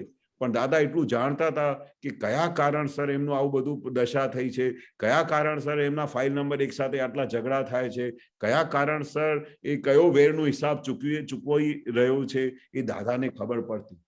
બરાબર છે, બરાબર. એટલે વ્યવહાર તો જોશો જ નહીં. વ્યવહાર તો શું છે, વ્યવહાર તરીકે રાખવાનું અને નિશ્ચય તરીકે રાખવાનું, જેથી કરીને વ્યવહાર બીજું કશું બી નહીં. આ જ્ઞાન મળ્યા પછી તો વ્યવહારનું શું છે, સંભાવે નિકાલ કરવાનું. બરાબર છે, એ તો બરાબર છે. બરોબર. એટલે થયો કે આજે છે ને સાંજે ઘરમાં સત્સંગની વાત ચાલતી હતી તો મારા મમ્મીએ કીધું કે અમુક તો એમ દાદાના દરવાજેથી પાછા જતા રહ્યા, હુક્કો પીતા ને એવું જોયા. ત્યાંથી પાછા જતા રહ્યા એમ. બીજું એ આજે ઓળખાવવા હશે એવું લખ્યું છે ને કે તમારે દાદાને ઓળખાવવા હશે. મતલબ હવે જેમ મેં આગળ એકવાર તમારી સાથે વાત કરી હતી, પેલું મને બહારના લોકો કે રામાયણ વાંચી લો, આ કરો, તો મેં કહું કે એકવાર તમે આવો ને કેલનપુર મારી સાથે, બધું ત્યાં બી છે બધું વાંચવાનું સારું એમ. તો એ ઓળખાવાનો ટ્રાય કરીએ છે જ્ઞાની પુરુષને, પણ ખબર નહીં હવે એમને ક્લિક નથી થતું. પણ આપણે તો એમાં બહુ પડતા નથી ક્લિક થાય કે ના થાય. એવું થાય અંદર કે જો એ સાચી સમજણના માર્ગે આવે અમુક લોકો તો બહુ આગળ નીકળે, મતલબ એમનું કામ થાય એવી ફિલિંગ રહ્યા કરે છે અંદર. બધા માટે પણ જે અમુક માટે. બહુ સારી ભાવના છે. હા, એવું રહેવું જોઈએ, બહુ સારી ભાવના છે. અમને તો એવા સંજોગો મળતા હતા કે દાદાની હાજરીમાં બી એવા બનાવ બનતા હતા કે દાદાને આવીને બધા કે દાદા અમારે ઘરમાં બધા લોકોએ જ્ઞાન લીધું છે પણ આ મારા વાઈફ હજુ જ્ઞાન લેતા નથી. ઘણા બધા કે વાઈફ બધી જ્ઞાન લેતા હોય તો કે હસબન્ડ જ્ઞાન લેતા નથી, પછી કે છોકરાઓ આ જ્ઞાન લેતા નથી. તો દાદા એવા કે એમને બહુ ફોર્સ કરશો નહીં. બહુ અમારા ઘરમાં અમારો મિસાલ છે કે અમે 8 ભાઈઓ હતા તો દરેક જણા અલગ અલગ ટાઈમે દાદાની વસ્તુ સમજ્યા. તો અમે બી કહેતા હતા કે દાદા અમે બધા આવી ગયા પણ અમારા આ ભાઈ એકલા હજુ બાકી છે, આવતા જ નથી, દાદાની વસ્તુ સમજતા જ નથી. તો દાદા કે એની કશું ભાવ તમારે બગાડવાનું નહીં, ખાલી એક જ મનમાં ભાવ કર્યા કરવાનું કે હે દાદા ભગવાન, આમને દાદા ભગવાનનું જ્ઞાન સમજાય એવી એમના પર અસીમ કૃપા વરસાવો. બસ તમારે અંદર ખાને જો તમારે કોઈ બી સંજોગમાં કોઈ બી અંદર અહીંયા આ ભાવ તમારી ભાવના થતી હોય કે ભાઈ આ લોકો બધા પ્રાપ્ત કરે તો તમારે અંદર ખાને એક જ ભાવના કરવાની કે હે દાદા ભગવાન, એમને બી દાદા ભગવાનનો સંજોગ ભેગો થાય, એમને બી દાદા ભગવાનના દર્શન થાય, એમને દાદાની સમજણ મળે એવી એમના પર અસીમ કૃપા વરસાવ દાદા. બસ એટલા ભાવ કર્યા કરવાનું. અને એ ભાવ જયારે દાદા એવું શીખવાડ્યું ત્યાર પછી એવા અનુભવ થવા માંડ્યા કે અમે કશું એમને બોલતા બી નહોતા. એક દિવસ સડનલી કે મને દાદા પાસે લઈ જાઓ ને. હવે પહેલા તો બધા આર્ગ્યુમેન્ટ કરતા હતા કે દાદા કેમ આમ, દાદા આવું કેમ કરે છે, બધી સ્ત્રીઓ દાદાને અંગૂઠે કેમ પેલી વિધિ કરે છે. હવે બધું જાતનું ભરેલું હોય માઇન્ડમાં. પણ જ્યાં સુધી એમને ઓળખાણ ના પડે કે આ તો પરમાત્મા છે, મોક્ષનું દાન આપવા આવે છે, આ બધાને કેટલું બધું દાદા માટે સમર્પણ થતું હશે ત્યારે આ પગે આટલું બધું અહંકાર જતું રહે ને, ઝીરો પર આવી જાય ત્યારે કોઈને પગે લાગે, અંગૂઠે પગે લાગે, માથા ઉપર. એટલો બધું અહંકાર નિર્મૂળ થાય. એટલે તમે વિચાર કરો કે આવા બધા લોકોની અંદર જાતની ભરેલી બધી વસ્તુઓ હોય અને એ સત્સંગમાં નહીં આવી શકતા હોય ત્યારે પછી અમે આવી રીતે દાદાને પ્રાર્થના કરીએ અને દાદાને દિવસ રાત પ્રાર્થના કરીએ કે જે સુખ અમને પ્રાપ્ત હોય છે દાદા એમને મળે. તો બસ એવી ભાવનાથી પછી એવા બનાવ કેટલા બધા બનેલા કે એમને વર્ણન નથી કરી શકતો કે આવીને કે મને છે ને આજે અંદર ખાને દાદાના સપના આવ્યા છે, મને આજે દાદા પાસે લઈ જાઓ. અને પછી બંધ કરી દીધેલું. દાદાએ જે દિવસે આ ખુલ્લું કર્યું ને કે કોઈને ફોર્સ કરશો નહીં. નહીં તો આ જયારે અમે દાદા ભગવાનને મળેલા ને તો બધા લોકો એટલા બધા એક્સાઇટેડ થઈ ગયેલા ને કે એક જણાને ઘરમાં જ્ઞાન મળે ને તો આખો દિવસ એમને બીજું કઈ દાદા માટેની બધી વાતો ભૂલી જાય. કેમ કરીને આને જ્ઞાન મળે, કેમ કરીને આને જ્ઞાન મળે, એવું જ ચાલ્યા કરતું ઘરમાં. બરાબર. જેવી રીતે દાદાને કોઈએ જ્ઞાન લઈ લીધું અને એને દાદાનું સુખનો અનુભવ થઈ ગયું, બસ પછી એને બીજું કશું વિચાર જ ના આવે કે કેમ કરીને મારા ધણીને જ્ઞાન મળે, કેમ કરીને મારા છોકરાઓને જ્ઞાન મળે. બસ એવું ચાલે. પછી કાકા મામા બધાને લઈ આવે, બીજું કશું જ એમને ચાલે નહીં કે ભાઈ આ જે વસ્તુ મને મળી છે એ કોઈ બધા રહી ના જાય. બધા મહાત્માઓની ભાવના બહુ ઊંચી હતી. કેમ કરીને બધાને દાદાના દર્શન થાય, કેમ કરીને દાદાને સમજે. એટલે દાદા કહેતા કે તમે આવી ભાવના કરશો ને તો ચોક્કસ નહીં 200% એમને દાદાનું કનેક્શન મળી જશે. એટલે વધારે ફોર્સ કરવાની જરૂર નથી, ખાલી અંદર ખાને તમે ભાવ કરો. જેને માટે બી તમારા ઘરમાં કોઈ પેન્ડિંગ હોય તો જેના માટે બી કે કેમ કરીને બધાને દાદાનું આ સમજણ મળે તો એવી રીતે તો આખા જગતનું કલ્યાણ થઈ રહ્યું છે. રાઈટ રાઈટ બરાબર. એક અંકલ અમુક લોકોનું જે વાત કરી ને કેશવાનંદજી, એટલે એમાં એવું થાય છે કે એમને જો દાદાની સમજ મળે તો મારી જો ખટખટ કર્યા કરે ને બંધ થઈ જશે એમ. એ મારી જો બંધ થાય એ મારો સ્વાર્થ મને દેખાય છે. તમારે અંદર જે ભાવના છે ને એ બધી ખટપટ બંધ થઈ જશે. ખાલી અંદર ખાને દાદા કે ને અમારી સાયન્સ બધી અંદરની છે. અંદર ખાને તમે શાંત કરીને બેસાડો ને તમારે અંદર તમારા બધા માટે કલ્યાણની ભાવના થાય છે ને તો સવારે અડધો 1 કલાક બેસીને એ જે લોકોને આ વસ્તુ નથી સમજાતી એના માટે બધાના ચહેરા બધા આંખોની સામે લાવીને એક જણાને દાદા માટે પ્રાર્થના કરવાની કે હે દાદા ભગવાન આ સુરેશભાઈ ઉપર અસીમ કૃપા કરશો, આ હે દાદા ભગવાન મોહનભાઈ પર અસીમ કૃપા કરશો, એને દાદાનું ઓળખાણ થાય એવી એમના પર કૃપા કરો. બસ એટલી જ પ્રાર્થના કરવાની છે અને તમારું કામ થઈ જશે. વધારે તમે કરવા જશો તો કશું થશે નહીં. તમે કલાકો સુધી એક્સપ્લેન કરશો તોય થશે નહીં, પણ પ્રાર્થનાથી દરેક વસ્તુ થશે. એ મારો અનુભવ છે. બિલકુલ બિલકુલ. ઓકે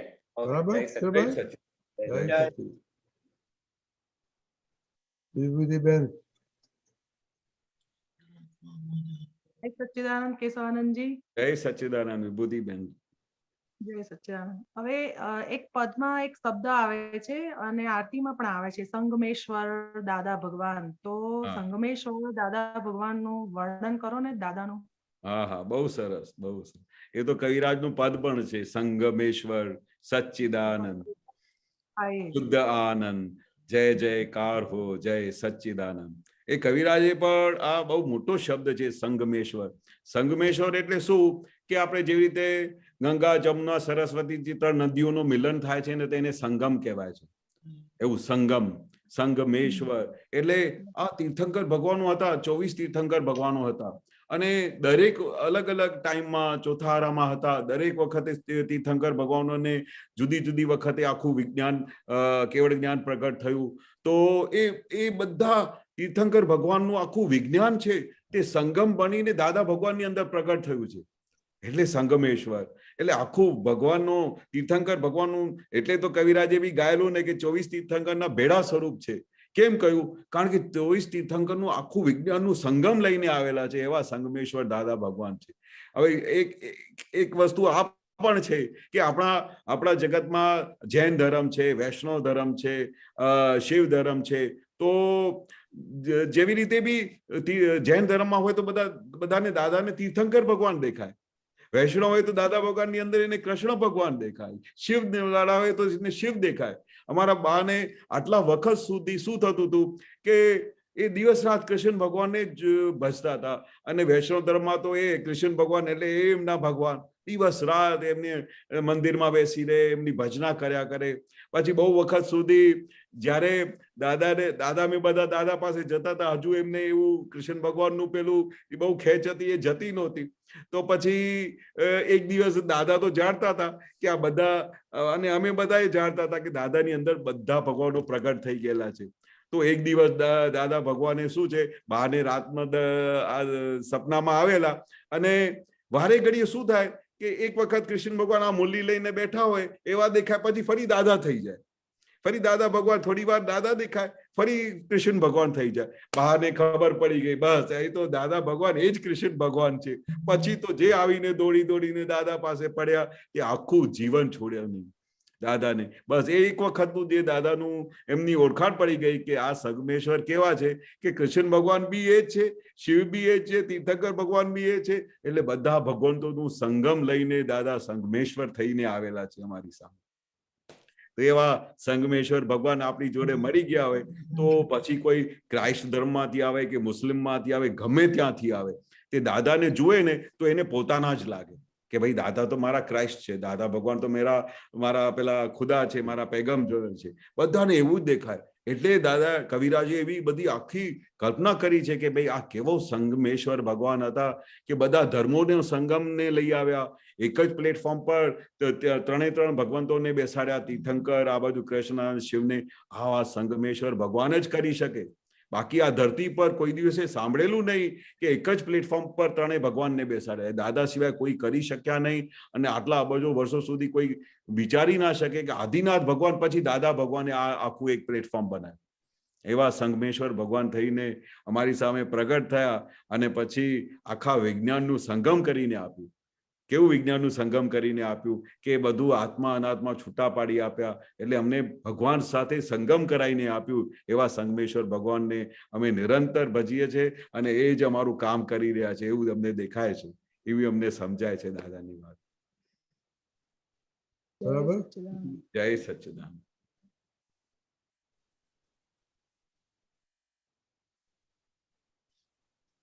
દીપકાનંદજી જય સચ્ચિદાનંદ। તમારો ક્વેશ્ચન છે કે કેશવાનંદજીનો બિફોર દિવાળી? એક મિનિટ પછી આપણે સમાહિત કરીએ। સંગમેશ્વર સચ્ચિદાનંદ શુદ્ધ આનંદ જય જયકાર જય સચ્ચિદાનંદ। संगमेश्वर सच्चिदानंद शुद्ध आनंद जय जयकार जय सच्चिदानंद। જય જય હા, વ્યવહાર ભૂસવાની વાત જે કરી ને, આખો ભૂસાઈ જવો જોઈએ, હા એનો મતલબ એમ કે વ્યવહારના કરવાપણામાંથી છૂટી જવાનું, કારણ કે વ્યવહાર તો રહેવાનો, હા વ્યવહારના કરવાપણામાંથી છૂટી જવાના, અને એના માટે આજ્ઞા આપેલી છે, ત્યારે આજ્ઞા પચેલી કહેવાય. ખરું એવું? ખરું ખરું, પરફેક્ટ પરફેક્ટ તમે કહ્યું. એટલે ત્યારે વ્યવહાર ભૂસાયેલો કહેવાય. અરે વ્યવહારના કરવાપણામાંથી નીકળ્યા એટલે આપણે જોવા સ્વરૂપે જ રહેવાના પછી. હા, નહીં એટલે તો જ્ઞાન સ્વરૂપે જ રહેવાના, દાદા સ્વરૂપે જ રહેવાના. બરોબર. એટલે દાદાનું સ્વરૂપ ઓળખાય એવી રીતે છે ને. હા હા હા. અને દાદાના મંત્ર દાદા જ્ઞાન સ્વરૂપ હતા. કારણ કે દાદા કે આ દેખાય છે તે દાદા નથી, પણ અંદર પ્રગટ થયેલા એ દાદા છે. એ દાદા ભગવાન છે. બરોબર. કરેક્ટ. ઓકે, આપણે લઈએ સામાયિક પછી. હા, આજે આપણું વેકેશન ચાલુ થવાનું. અચ્છા. હા, પણ ત્યાર પહેલા દીપકાનંદજી, એટલે જાગવાનું છે. દીપકાજી, ત્યાર પહેલા હા. બંને આપતા પુત્ર બધા દિવાળીના આશીર્વાદ જે કરવું બોલો, પછી આપણે સામાયિક કરીએ. કેશવાનજી, રાઈટ. કેશવાનજી, હાજી, શું કે છે? દિવાળીના બધાને મહાત્માઓને આશીર્વાદ આપો. હા હા હા, એ તો દાદા ભગવાન હાજર થઈને બધા મહાત્માઓ પર ખૂબ ખૂબ આશીર્વાદ વરસાવશે. અને એક જ વસ્તુ છે કે દિવાળીના દિવસે, જન્મ જયંતિના દિવસે અને ગુરુ પૂર્ણિમા એ દિવસે દાદા ભગવાન ફૂલ લાઇટમાં આવતા હતા. અને હજુ આજે બી યાદ આવે છે કે અમે દર દિવાળીએ બહુ સરસ સરસ ફૂલોના હાર લઈને, જાત જાતના ગુલાબના હાર લઈને દાદા પાસે લાઈનમાં ઉભા રહેતા. અને એ દિવસે ચારે બાજુથી એવું ખુશબુદાર વાતાવરણ થઈ જતું, ગુલાબોના બધાના એટલા બધા ફૂલો બધા લઈ આવે અને દાદાને આવીને પહેરાવે.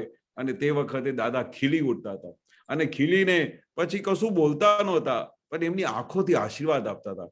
એક એક મહાત્માની આંખોમાં જોઈને જ્યારે એ મુક્ત હાસ્યથી આમ ખાલી જય સચ્ચિદાનંદ કરતા હતા ને, તો એવું લાગતું હતું કે બસ દાદાએ અમને ખબર નહીં એક દ્રષ્ટિની અંદર શું શક્તિ આપી દીધી. અને શું, અને પણ દાદાને એક જ વસ્તુ હતી કે આ જેટલા બધા મહાત્માઓ છે, જે બધાને આ વસ્તુ પ્રાપ્ત થઈ છે, બસ એ લોકો કેમ કરીને મોક્ષે જાય, બસ એટલી જ ભાવના હતી. એટલા માટે કલાકો સુધી, સવારે 8 વાગ્યા જયારે બેસતા હતા ત્યારથી લઈને રાત્રે 11-12 વાગ્યા સુધી દર્શન પૂરા નહોતા થતા. દિવાળીના ટાઈમે ચાલુ જ રસ્તે, બપોરના ટાઈમે હાર્ડલી અડધો 1 કલાક જમીને ફરી દાદા ચાલુ થઈ જાય. અને પછી એ વખતે દાદા ને થાક જેવી વસ્તુ નહોતી. શા માટે? કારણ કે એક એક પળમાં જેટલા બધા મહાત્મા આવે અને એમને હાર ચડાવીને પ્રસાદી આપે અને એની અંદર આંખોમાં આમ જય સચ્ચિદાનંદ કરે તો એટલી બધી શક્તિ પ્રગટાવી દેતા હતા કે જેથી કરીને એટલા ખાલી દર્શન માત્રથી પાપો ભસ્મીભૂત થઈ જાય એવા દર્શન આપતા હતા, જેથી કરીને અમે અમારા મોક્ષ માર્ગ ઉપર ખૂબ આગળ વધી શકીએ. અમારી બધી જે વીકનેસીસ છે બધી તૂટી જાય. એવી દિવાળીના એક દિવસના દર્શનમાં એવી દાદા શક્તિ આપી દેતા હતા કે આખા વર્ષ સુધી પછી એટલી બધી નિરાંત રહેતી હતી કે એનું વર્ણન થાય નહીં. એવું આજે બી દિવાળીના દિવસે અમે દાદાને પ્રાર્થના કરીએ કે દાદા આપ હાજર થજો, અમારા એક એક મહાત્માઓની અંદર બિરાજમાન થજો અને અમારા બધી વીકનેસોને તોડીને અમને આ મોક્ષ માર્ગ ઉપર ક્યાંય બી બાધકતા ના આવે, ક્યાંય બી અડચણો ના આવે, ક્યાંય પણ વિઘ્નો ના આવે એવી અમારા પર ખૂબ આશીર્વાદ વરસાવજો. જેથી કરીને આ ભાવમાં, જેથી આપે કહ્યું છે કે 1 કે 2 અવતારમાં અમે મોક્ષે જનારા બધા મહાત્માઓ છે, તે જેથી કરીને દાદા ત્રીજો અવતાર ના થાય કે 1 કે 2 અવતારમાં સીધા અમે મોક્ષે જઈએ એવી અમારા પર ખૂબ આશીર્વાદ વરસાવજો. જય સચ્ચિદાનંદ. બહુ સરસ. જય સચ્ચિદાનંદ. કેશવાનંદ, દીપકાનંદજી, જય સચ્ચિદાનંદ. આપણે અંતરાત્મામાં જાગેલા, હવે આપણે શું કરવાનું તે દાદા પાસે આશીર્વાદ માંગીએ કે એમણે જે કીધું છે, ઓળખાવ્યું છે, જગાડ્યા છે આપણે, તો આપણે જાગેલા રહીએ અને એમની આજ્ઞા પ્રમાણે રહીએ. અને એમની આજ્ઞા પ્રમાણે રહ્યા તો એમના આશીર્વાદ આપણને એમને એમ જ રહેશે. એટલે એમણે શું કીધું કે અંતરાત્મામાં જાગેલા જ્યારે ફાઇલ આવે ત્યારે એનો સંભાવી નિકાલ કરવાનો, ફાઇલ નહીં હોય ત્યારે શુદ્ધાત્માના ધ્યાનમાં શુદ્ધાત્મા જોડે એકાકાર. ફાઇલ તો ક્યારે નથી હોતી એવું હોય છે ને, નથી હોતી ત્યારે હોય, બધા સુઈ જાય ત્યારે આપણે શુદ્ધાત્મા જોડે એકાકાર, ફાઇલ આવે ત્યારે એનો સંભાવ્ય નિકાલ કરવો. એટલે આ રીતે રહ્યા. તો આ દિવાળીના દિવસે દાદાએ શું કીધું, એમણે બધી ફાઇલનો સંભાવ્ય નિકાલ કરી દીધો. એમને જે રહ્યા આ બધા મહાત્માઓ, તે એમના માટે તો ફાઇલ જ છે એવું એ કહેતા હતા. પણ મુખ્ય વસ્તુ શું કે સંબંધ કયો, તો કે કેમ કરીને બધાનું કલ્યાણ થાય, એટલું જ, બીજું કઈ નહીં.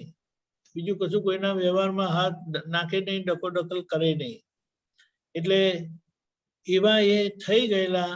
અને આ 3 દિવસ કીધા ને, ગુરુ પૂર્ણિમા, જન્મ જયંતિ અને દિવાળી, આ 3 દિવસમાં એમના પૂર્ણતાના દર્શન થાય. એટલે શું, કોઈ ક્રિયામાં આખો દિવસ આપણે કીધું ને કે હાર ચડાવે અને આશીર્વાદ આપે, એ શુદ્ધાત્મા દ્રષ્ટિ એ જ તો આપણે કહીએ છીએ. હવે એમની દ્રષ્ટિની તો આપણે શું વાત કરવાના, પણ એમની પાસે આપણને દ્રષ્ટિનો પ્રસાદ મળે કે દ્રષ્ટિનો લાભ મળે, અને એવી એમની દ્રષ્ટિ આપણા પર પડી ને આપણી દ્રષ્ટિ એમના પર પડી, એટલે કે આપણે એ દર્શન કર્યા, આપણું કામ થઈ ગયું. એટલે એ દિવસનો એ જ જે 5, 10, 3, 15 સેકન્ડ જે મળી ને જે દાદા સામે જોયું ને દાદા આપણી સામે જોયું, એ આપણું કામ થઈ ગયું. પણ કે હવે કે પણ દાદા તો હવે નથી, તો કે બરાબર છે. એટલે હવે દાદાએ જે આજ્ઞા આપીને, એ દાદાની આજ્ઞા એ દાદા છે. એટલે દાદા જે રીતે જગતને જોતા હતા તેવી રીતે એમને સમજાવ્યું કે ફાઇલ આવે ત્યારે એનો સંભાવ્ય નિકાલ કરવાનો, નહીં હોય ત્યારે શુદ્ધાત્માના ધ્યાનમાં રહેવાનું, એટલે એના ગુણોની ભજના કરવાની. તો એ આપણે રાખીશું તો આપણને એ જ આશીર્વાદ મળે. અને એ આશીર્વાદ સાથે આપણી આખી, અને જે આ બધું આપ્યું છે, આપણી ફર્સ્ટ ક્લાસ કનેક્ટિવિટી થાય અને આપણે એ લાભમાં રહીએ. અને મોટી વાત ગમે તે થાય, સત્સંગ છોડવો નહીં. માથું ફાટી જાય, કોઈ ધક્કો મારીને કાઢી મૂકે ને, તો આમ ફરીને આટો મારીને પાછા આવી જવાનું સત્સંગમાં. કે તમે કાઢી મૂક્યા તો કેમ આયા? તે કે ભૂલી ગયો. આવું દાદાએ કીધેલું. એટલે ગમે તે થાય સત્સંગમાં તો પેલા કહે ને મારે ને તો કોઈ મારવાનું નથી આપણને, કોણ મારે? એટલે સત્સંગમાં જ પડી રહેવાનું. સત્સંગ જ આપણા માટે બધી રીતે કલ્યાણકારી છે. તો દાદા અને દાદા જ રહે છે બધી. જય સચ્ચિદાનંદ. બહુ સરસ, બંને આપતો બહુ સરસ. હવે આપણે સામાયિક કરીએ. હા, હવે સામાયિકની પૂર્વ ભૂમિકા આપણે ક્વિકલી જોઈ લઈએ જરા, કે આ જે સામાયિક આપેલું છે છૂટાપણાનું, તે આપણે અંતરાત્મા દશામાં જાગેલો હું આ વાત. એટલે વચ્ચે આપણે એમ સમજો કે આ વચ્ચે હું બેઠો છું, અને આ બાજુ ડાબી બાજુ શું ખબર છે ને? આપણી ડાબી બાજુ શું હોય? ડાબી બાજુ હૃદય, ડાબી બાજુ હોય ને, એટલે ડાબી બાજુ વ્યવહાર અને જમણી બાજુ નિશ્ચય. શું કીધું? ડાબી બાજુ વ્યવહાર, હાર્ટ ડાબી બાજુ હોય, અને જમણી બાજુ નિશ્ચય. એટલે આપણે શું કહીએ કે હે શુદ્ધાત્મા ભગવાન, તમે જુદા અને શું દીપકાનંદ જુદા, કારણ કે વ્યવહાર છે. ખબર પડી? જુદા, કારણ કે આ શુદ્ધાત્મા છે અને પ્રકૃતિ છે. શુદ્ધાત્મા શિવ સ્વરૂપ છે અને પ્રકૃતિ પાર્વતીજી સ્વરૂપ છે, તે શક્તિ સ્વરૂપ છે. પણ એ શક્તિ આવરાયેલી છે બધી ભૂલો કરેલી. જ્ઞાન મળ્યું ને એટલે બ્લન્ડર ગયું, પણ બ્લન્ડર જે હતું ને અજ્ઞાનતામાં જે બધું વીટેલું ને, બધી ભૂલો કરેલી ને, એટલે આપણી આદ્ય શક્તિ ઢંકાઈ ગઈ છે.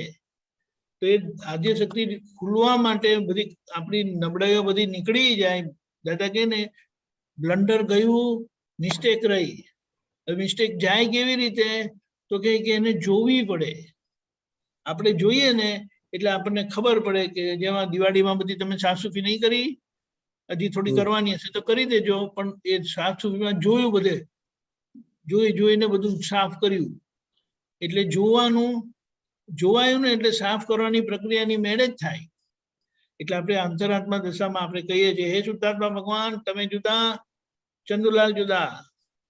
એટલે હે શુદ્ધાત્મા ભગવાન તમે રિયલ છો, ચંદુલાલ રિલેટિવ છે. હે શુદ્ધાત્મા ભગવાન તમે પરમેનન્ટ છો, ચંદુલાલ ટેમ્પરરી છે. હવે હું શું કરું છું? હું વચ્ચે જાગેલો બોલું છું, આ બે જુદા પાડું છું. એ દાદા જુદા પાડી આપેલા, હવે હું જુદા પાડું છું સમજણથી. એટલે આ વાગોડવાથી દાદાએ જે કૃપાથી છૂટું પાડી આપ્યું છે તે આપણને સમજણથી ફિટ થતું જાય. એટલે પછી શું કીધું? હે શુદ્ધાત્મા ભગવાન તમારા દિવ્ય જ્ઞાન પ્રકાશમાં, જે પ્રજ્ઞા શક્તિના પ્રકાશમાં આજે ચંદુલાલ વ્યવસ્થિતની પ્રેરણાથી આખો દિવસ જે કરે તેને હું, કારણ કે એને કોઈ કરતા નથી, હું નહીં કરતો, ભગવાન પણ નથી કરતા અને હું ચલાવતો નથી, પણ વ્યવસ્થિત શક્તિ ચલાવે છે. એટલે વ્યવસ્થિતની પ્રેરણાથી, એટલે આગળ વ્યવસ્થિતનું જે બધું વીટાયેલું, એટલે વ્યવસ્થિતની પ્રેરણાથી ચંદુલાલ જે કરે તેને હું મારી અંતરાત્મા દશામાં જાગેલો, પ્રગટ થયેલો, ખુલેલી આંખ, પ્રગટ થયેલો એટલે આંખ ખુલી ગયા, ત્રીજી આંખ, તેનાથી એને હું જોઉં છું ને જાણું છું. ખ્યાલ આવ્યો? જોઉં છું ને જાણું છું. તો એ જોવા જાણવાથી મને શું ખબર પડે? આ છૂટું પાડવાથી તો કે ચંદુલાલ રિલેટિવ જ છે, શુદ્ધાત્મા રિયલ જ છે. એટલે આ જેને થયું ને, એટલે મારો વચ્ચેનો ભાગ જે બધો ભૂલવાળો હતો ને તે ઓગળતો જાય. અને વચ્ચેનો ભાગ, આ ચંદુલાલ છૂટા પડી ગયા ને તેને રિપેર કોણ કરશે? કયા ભગવાન રિપેર કરશે? હું કહું કે કેશવાનંદજી આ દીપકાને રિપેર કરો, કે હું કેશવને રિપોર્ટ કરું, તમને રિપેર કરું. એટલે સબકી સંભાળો. એટલે દાદાએ આપણને આખો મોક્ષ હાથમાં આપી દીધો છે અને બેઠા બેઠા જોવાનું જ રહ્યું હવે. અને એ જોવાની જ ક્રિયા એટલે શુદ્ધિકરણની ક્રિયા, પ્રતિક્રમણની ક્રિયા કરાવે છે, આપણે કરવાની નથી. એટલે આજે કરવાની વાત થઈ ને, આ બહુ સરસ સૂત્ર કાઢ્યું સરસ શ્રેયભાઈ, કે આ દાદા ભગવાન સ્વરૂપ આપણને બનાયા છે, પણ હવે દાદા સ્વરૂપ સમજવા માટે, થવા માટે સમજવું પડે ને. એટલે એ સમજવાનું શું તો કે જે જ્ઞાન આપ્યું એ જ્ઞાનથી આપણે જોઈએ એટલે આપણને સમજાતું જાય કે આ ક્રિયાનો ભાગ મારો નથી, એ વ્યવસ્થિત શક્તિ ચલાવે. એટલે ક્રિયાના બધા જ પ્રકારે કરવાપણામાંથી હું છૂટી ગયો, તે વ્યવહાર ભૂસાયેલો કહેવાય. ક્રિયા રહી અને ક્રિયાનું કરવાપણું જતું રહ્યું એટલે એ વ્યવહાર ભૂસાઈ ગયો અને ત્યારે આજ્ઞા પચેલી કહેવાય. અને એ રીતે થયું તો આ વચ્ચેનો ભાગ કેવો રહી ગયો? હવે શુદ્ધાત્મા જેવો થઈ ગયો ને, જમણી બાજુ જેવો, શુદ્ધાત્મા જેવો જ થઈ ગયો. ખબર પડી? શુદ્ધાત્મા થતો નથી, શુદ્ધાત્મા તો શુદ્ધાત્મા છે, પણ વચ્ચેનો ભાગ આ શુદ્ધાત્મા દ્રષ્ટિ પામીને ઓગળતો જાય છે. બધા ફેર ચડેલા ને માન્યતાના મિસ્ટેક રૂપી બધું નીકળતું જાય, એ નીકળી ગયું. એટલે ચંદુલાલ નોર્મલ થઈ ગયા, સહજ થઈ ગયા, પરફેક્ટ થઈ ગયા. હવે શું કરવાનું? હવે કઈ કરવાનું? હવે વ્યવસ્થિત જેટલું જીવાડે એટલું જીવવાનું ને પોતે શુદ્ધાત્મામાં રહે. ફાઇલ આવે નહીં, આ તો હજી ફાઇલ આવે એટલે એનો સંભાવ્ય નિકાલ કરવાનો બાકી છે, એ આખો પ્રોસેસ થાય. એટલે આ છૂટાપડાના એમાંથી આપણે ચંદુલાલને સારી રીતે જોઈ શકીએ, સમજી શકીએ, ઓળખી શકીએ, ક્યાં પોતે ભૂલ કરે છે અને સંભાવ્ય નિકાલ થાય. બરાબર? ચાલો હું બોલાવું છું, કેશવાનંદજી તમે બોલજો. પછી આપણે ગઈકાલે ટાઈમ ચાલુ કરવાનું ભૂલી ગયો, 1 મિનિટ. હા, ઓકે. હે શુદ્ધાત્મા ભગવાન, અરે સોરી, હે દાદા ભગવાન, હે દાદા ભગવાન, હે શ્રી સિમંદર સ્વામી પ્રભુ, હે શ્રી સિમંદર સ્વામી પ્રભુ, અમોને શુદ્ધ ઉપયોગ પૂર્વક, અમોને શુદ્ધ ઉપયોગ પૂર્વક છૂટાપણાનું સામાયિક કરવાની, જુદાપણાનું સામાયિક કરવાની પરમ શક્તિ આપો, પરમ શક્તિ આપો. દાદા ભગવાને આપેલા, દાદા ભગવાને આપેલા આ 3 વાક્યોને, આ 3 વાક્યોને વાગોડવાનું, વાગોડવાનું સામાયિક કરવાની શક્તિ આપો, સામાયિક કરવાની શક્તિ આપો. હે શુદ્ધાત્મા ભગવાન, હે શુદ્ધાત્મા ભગવાન, તમે જુદા, દીપકાનંદ જુદા. તમે તમારું તમે નામ બોલજો. તમે જુદા, કેશવ જુદા. હે શુદ્ધાત્મા ભગવાન, તમે રિયલ છો, દીપક રિલેટિવ છે. હે શુદ્ધાત્મા ભગવાન, તમે રિયલ છો, કેશવ રિલેટિવ છે. હે શુદ્ધાત્મા ભગવાન, તમે પરમેનન્ટ છો, દીપક ટેમ્પરરી છે. હે શુદ્ધાત્મા ભગવાન, તમે પરમનન્ટ છો, કેશવ ટેમ્પરરી છે. હે શુદ્ધાત્મા ભગવાન, હે શુદ્ધાત્મા ભગવાન, આપના દિવ્ય જ્ઞાન પ્રકાશમાં, આપના દિવ્ય જ્ઞાન પ્રકાશમાં, પ્રજ્ઞ પ્રકાશમાં, પ્રજ્ઞ પ્રકાશમાં આ ચંદુલ, આ દીપક આ કેશવ આખા દિવસ દરમિયાન આખા દિવસ દરમિયાન જે કરે છે, જે કરે છે, વ્યવસ્થિતની પ્રેરણાથી, વ્યવસ્થિતની પ્રેરણાથી જે કરે છે, જે કરે છે, તેને હું એને હું મારી અંતરાત્મા જાગ્રત દશામાં, મારી અંદર આત્મા જાગૃત દશામાં જોઉં છું, જાણું છું, જોઉં છું, જાણું છું, અને મને સમજાતું જાય છે. અને મને સમજાતું જાય છે. દીપક રિલેટિવ જ છે, કેશવ રિલેટિવ જ છે, શુદ્ધાત્મા રિયલ છે. શુદ્ધાત્મા રિયલ છે. આ રીતે પ્રગટ થયેલો હું, પ્રગટ થયેલો હું અનુભવથી પ્રત્યક્ષ થતો જઉં છું. અનુભવથી પ્રત્યક્ષ થતો જઉં છું. દાદા કૃપા કરજો. દાદા કૃપા કરજો.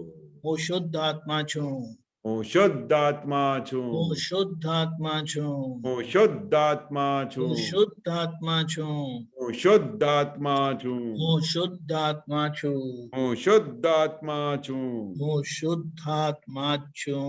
હું શુદ્ધ આત્મા છું. જય સચ્ચિદાનંદ. જય સચ્ચિદાનંદ. જય સચ્ચિદાનંદ. જય સચ્ચિદાનંદ.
જય સચ્ચિદાનંદ. જય સચ્ચિદાનંદ. આના પરથી આપણને ખબર પડે કે આ પ્રયોગથી આપણી અંતરાત્મા દશાની કળા ખીલતી જાય છે. કળા ખીલતી જાય એટલે આપણને જેટલું દેખાતું જાય, આપણે જોતા જઈએ, સમજતા જઈએ કે શુદ્ધાત્મા શુદ્ધાત્મા છે, ચંદુલાલ જ છે, ચંદુલાલ વ્યવહાર છે, શુદ્ધાત્મા નિશ્ચય છે. એટલે એ પોતાની અંતરાત્મા દશા જાગૃત થતી જાય છે, પૂર્ણતાને પામતી જાય છે. એટલે પછી શું તો કે વ્યવહાર ચંદુલાલના કરતા આપણે છે જ નહીં. ચંદુલાલની વિરુદ્ધ શક્તિ ચલાવે છે અને એની ભૂલો આપણને દેખાતી જાય. એટલે ફાઇલ આવે ત્યારે એનો સંભાવ્ય નિકાલ કરવાનો રહે. એ સંભાવ્ય નિકાલ ન થાય એ અંતરાત્મા દશા સંભાવ્ય નિકાલ કરે છે. અંતરાત્મા દશાને બે કામ છે, વ્યવહાર દ્રષ્ટિનું, નિશ્ચય દ્રષ્ટિનું. નિશ્ચય દ્રષ્ટિથી જુએ ને વ્યવહાર દ્રષ્ટિથી કરે. શું કરે તો કે શુદ્ધિકરણની પ્રક્રિયા કરે. ખ્યાલ આવી ગયો? જય સચ્ચિદાનંદ. જય સચ્ચિદાનંદ. હવે ટાઈમ થઈ ગયો છે. કેશવજી શ્રીમતી બોલાવો. દીપિકાજી પ્લીઝ બોલો. નમો વિતરાગાય. નમો વિતરાગાય. નમો અરિહંતાણમ. નમો અરિહંતાણમ. નમો સિદ્ધાણમ. નમો સિદ્ધાણમ. નમો આયરીયાણમ. નમો આયરીયાણમ. નમો વજ્જાયાણમ. નમો વજ્જાયાણમ. નમો લોએ સવ્વ સાહુણમ. નમો લોએ સવ સાહુણમ. એસો પંચન મુક્કારો. એસો પંચન મુક્કારો. સવ્વ પાવપણાસણો. સવ પાવપણાસણો. મંગલાણમ ચ સવ્વેસિમ. મંગલાણમ ચ સૌવેસિમ. પરમં હવૈ મંગલમ.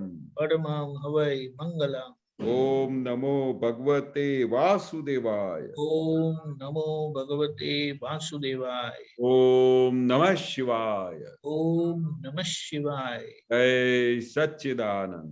જય સચ્ચિદાનંદ. એક જય સચ્ચિદાનંદ. મિનિટ દીપિકાજી. યસ. હા, કોણ કિરીટભાઈ, મીતાબેન? એ તો ભૂલથી ઓન થાય, ગઈકાલે ઓન હતું.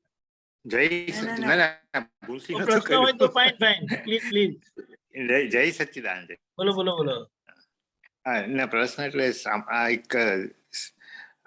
સામાયિક શરૂ થઈ ને ત્યાં જુદાપણે ત્યારથી એક જરા એ રહેતું હતું. આજે તમે વાત કરીને આ શુદ્ધ આપણે અંતરાત્મ દશા અને શુદ્ધાત્મા દશા, એ બંને દશા સમજાય છે મને, પણ એ બંનેનું એક્ઝિસ્ટન્સ એક સાથે નથી હોતું. આપણે અંતરદશામાં હોઈએ અને ધીરે ધીરે શુદ્ધાત્મ દશામાં જવાના હોય, જેમ શુદ્ધિકરણ થતું જાય એમ, પણ એ બે સાથે એક્ઝિસ્ટ થતું નથી હોતું અવસ્થા.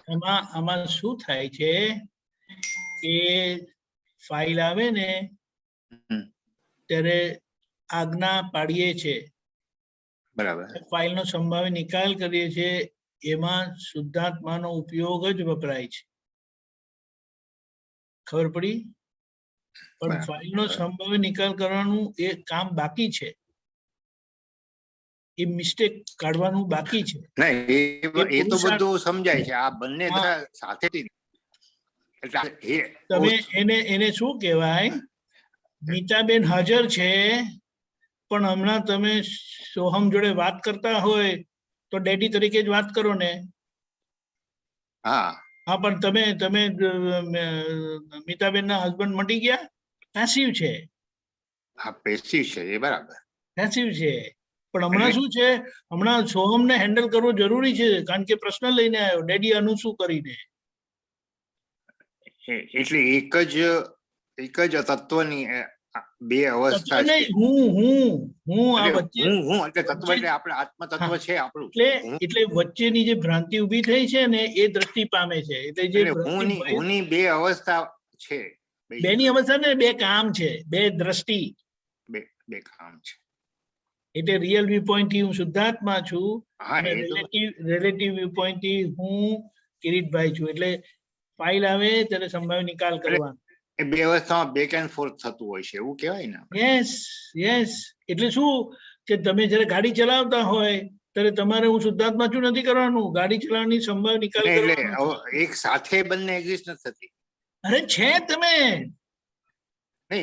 બે માંથી તમને ફરીથી કહું તમને, સોહમ જોડે વાત કરો ત્યારે તમે ડેડી તરીકે વાત કરો ને, બરાબર, પણ તે વખતે ત્યારે તમે હસબન્ડ નથી. તમે છો, but that is passive. પણ હમણાં એક્ટિવ શું છે? સોહમ છે સામે, સોહમનો સંભાવ્ય નિકાલ કરવાનો છે, એટલે તમે ડેડી તરીકે ડીલ કરો છો. એટલે આખો ઉપયોગ રિસોર્સિસ જે છે તે સંભાવ્ય નિકાલમાં વપરાય છે. અને એ જયારે સંભાવ્ય નિકાલ થઈ ગયો એટલે પછી તમે શુદ્ધાત્મા જોડે એકાકાર. પછી એ હું એટલે વચ્ચેનો રહ્યો નહીં. આ ફાઇલ છે ત્યાં સુધી છેલ્લી ફાઇલનો સંભાવ્ય નિકાલ થઈ ગયો એટલે તમારી ઇન્ટરિમ ગવર્મેન્ટ ફૂલ ગવર્મેન્ટ થઈ ગઈ, એવું કીધું છે ને. પણ મીનવાઇલ આ બંને અવસ્થા છે, પણ એક એક્ટિવ નથી, એ બે નથી. એકના બે રોલ છે. બે રોલ એને એ બેમાંથી એક રોલમાં હોય કોઈ પણ. યસ, ફાઇલ હોય ત્યારે ફાઇલનો સંભાવ્ય નિકાલ કરવાનો, બરાબર, અને ફાઇલ નહીં હોય ત્યારે શુદ્ધાત્મામાં એકાકાર. ના, બરાબર. કિરીટભાઈ, ચલો ભલે. જય ઓકે સચ્ચિદાનંદ. જય સચ્ચિદાનંદ. ઓકે દીપકાજી, જય સચ્ચિદાનંદ. જય સચ્ચિદાનંદ. પ્રોગ્રામ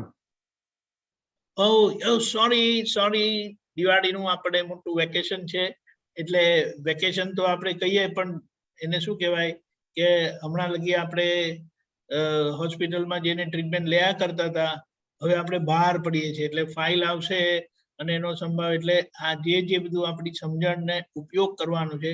અને થોડું બધાને વેકેશન ને બધું એ છે, અમે ત્યાં સિંગોજ જવાના છે એટલે થોડું ઈઝી રહે. સવારની વિધિ 6 વાગ્યાની, અને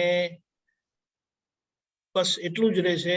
ખાલી 4મી તારીખે એટલે દિવાળીના દિવસે, નૂતન વર્ષના દિવસે 5 તારીખે અને લાભ પાંચમના દિવસે 9 તારીખે રાત્રે 9 વાગ્યાનો સત્સંગ પણ રહેશે. બાકી કાલથી એટલે 1 તારીખથી 9 તારીખ સુધી સવારે 6 વાગ્યાની પ્રાતઃવિધિ રહેશે. 5th, 6th, 4th, 5th અને 9th, 4 ને 5 9 સમજી લેજો.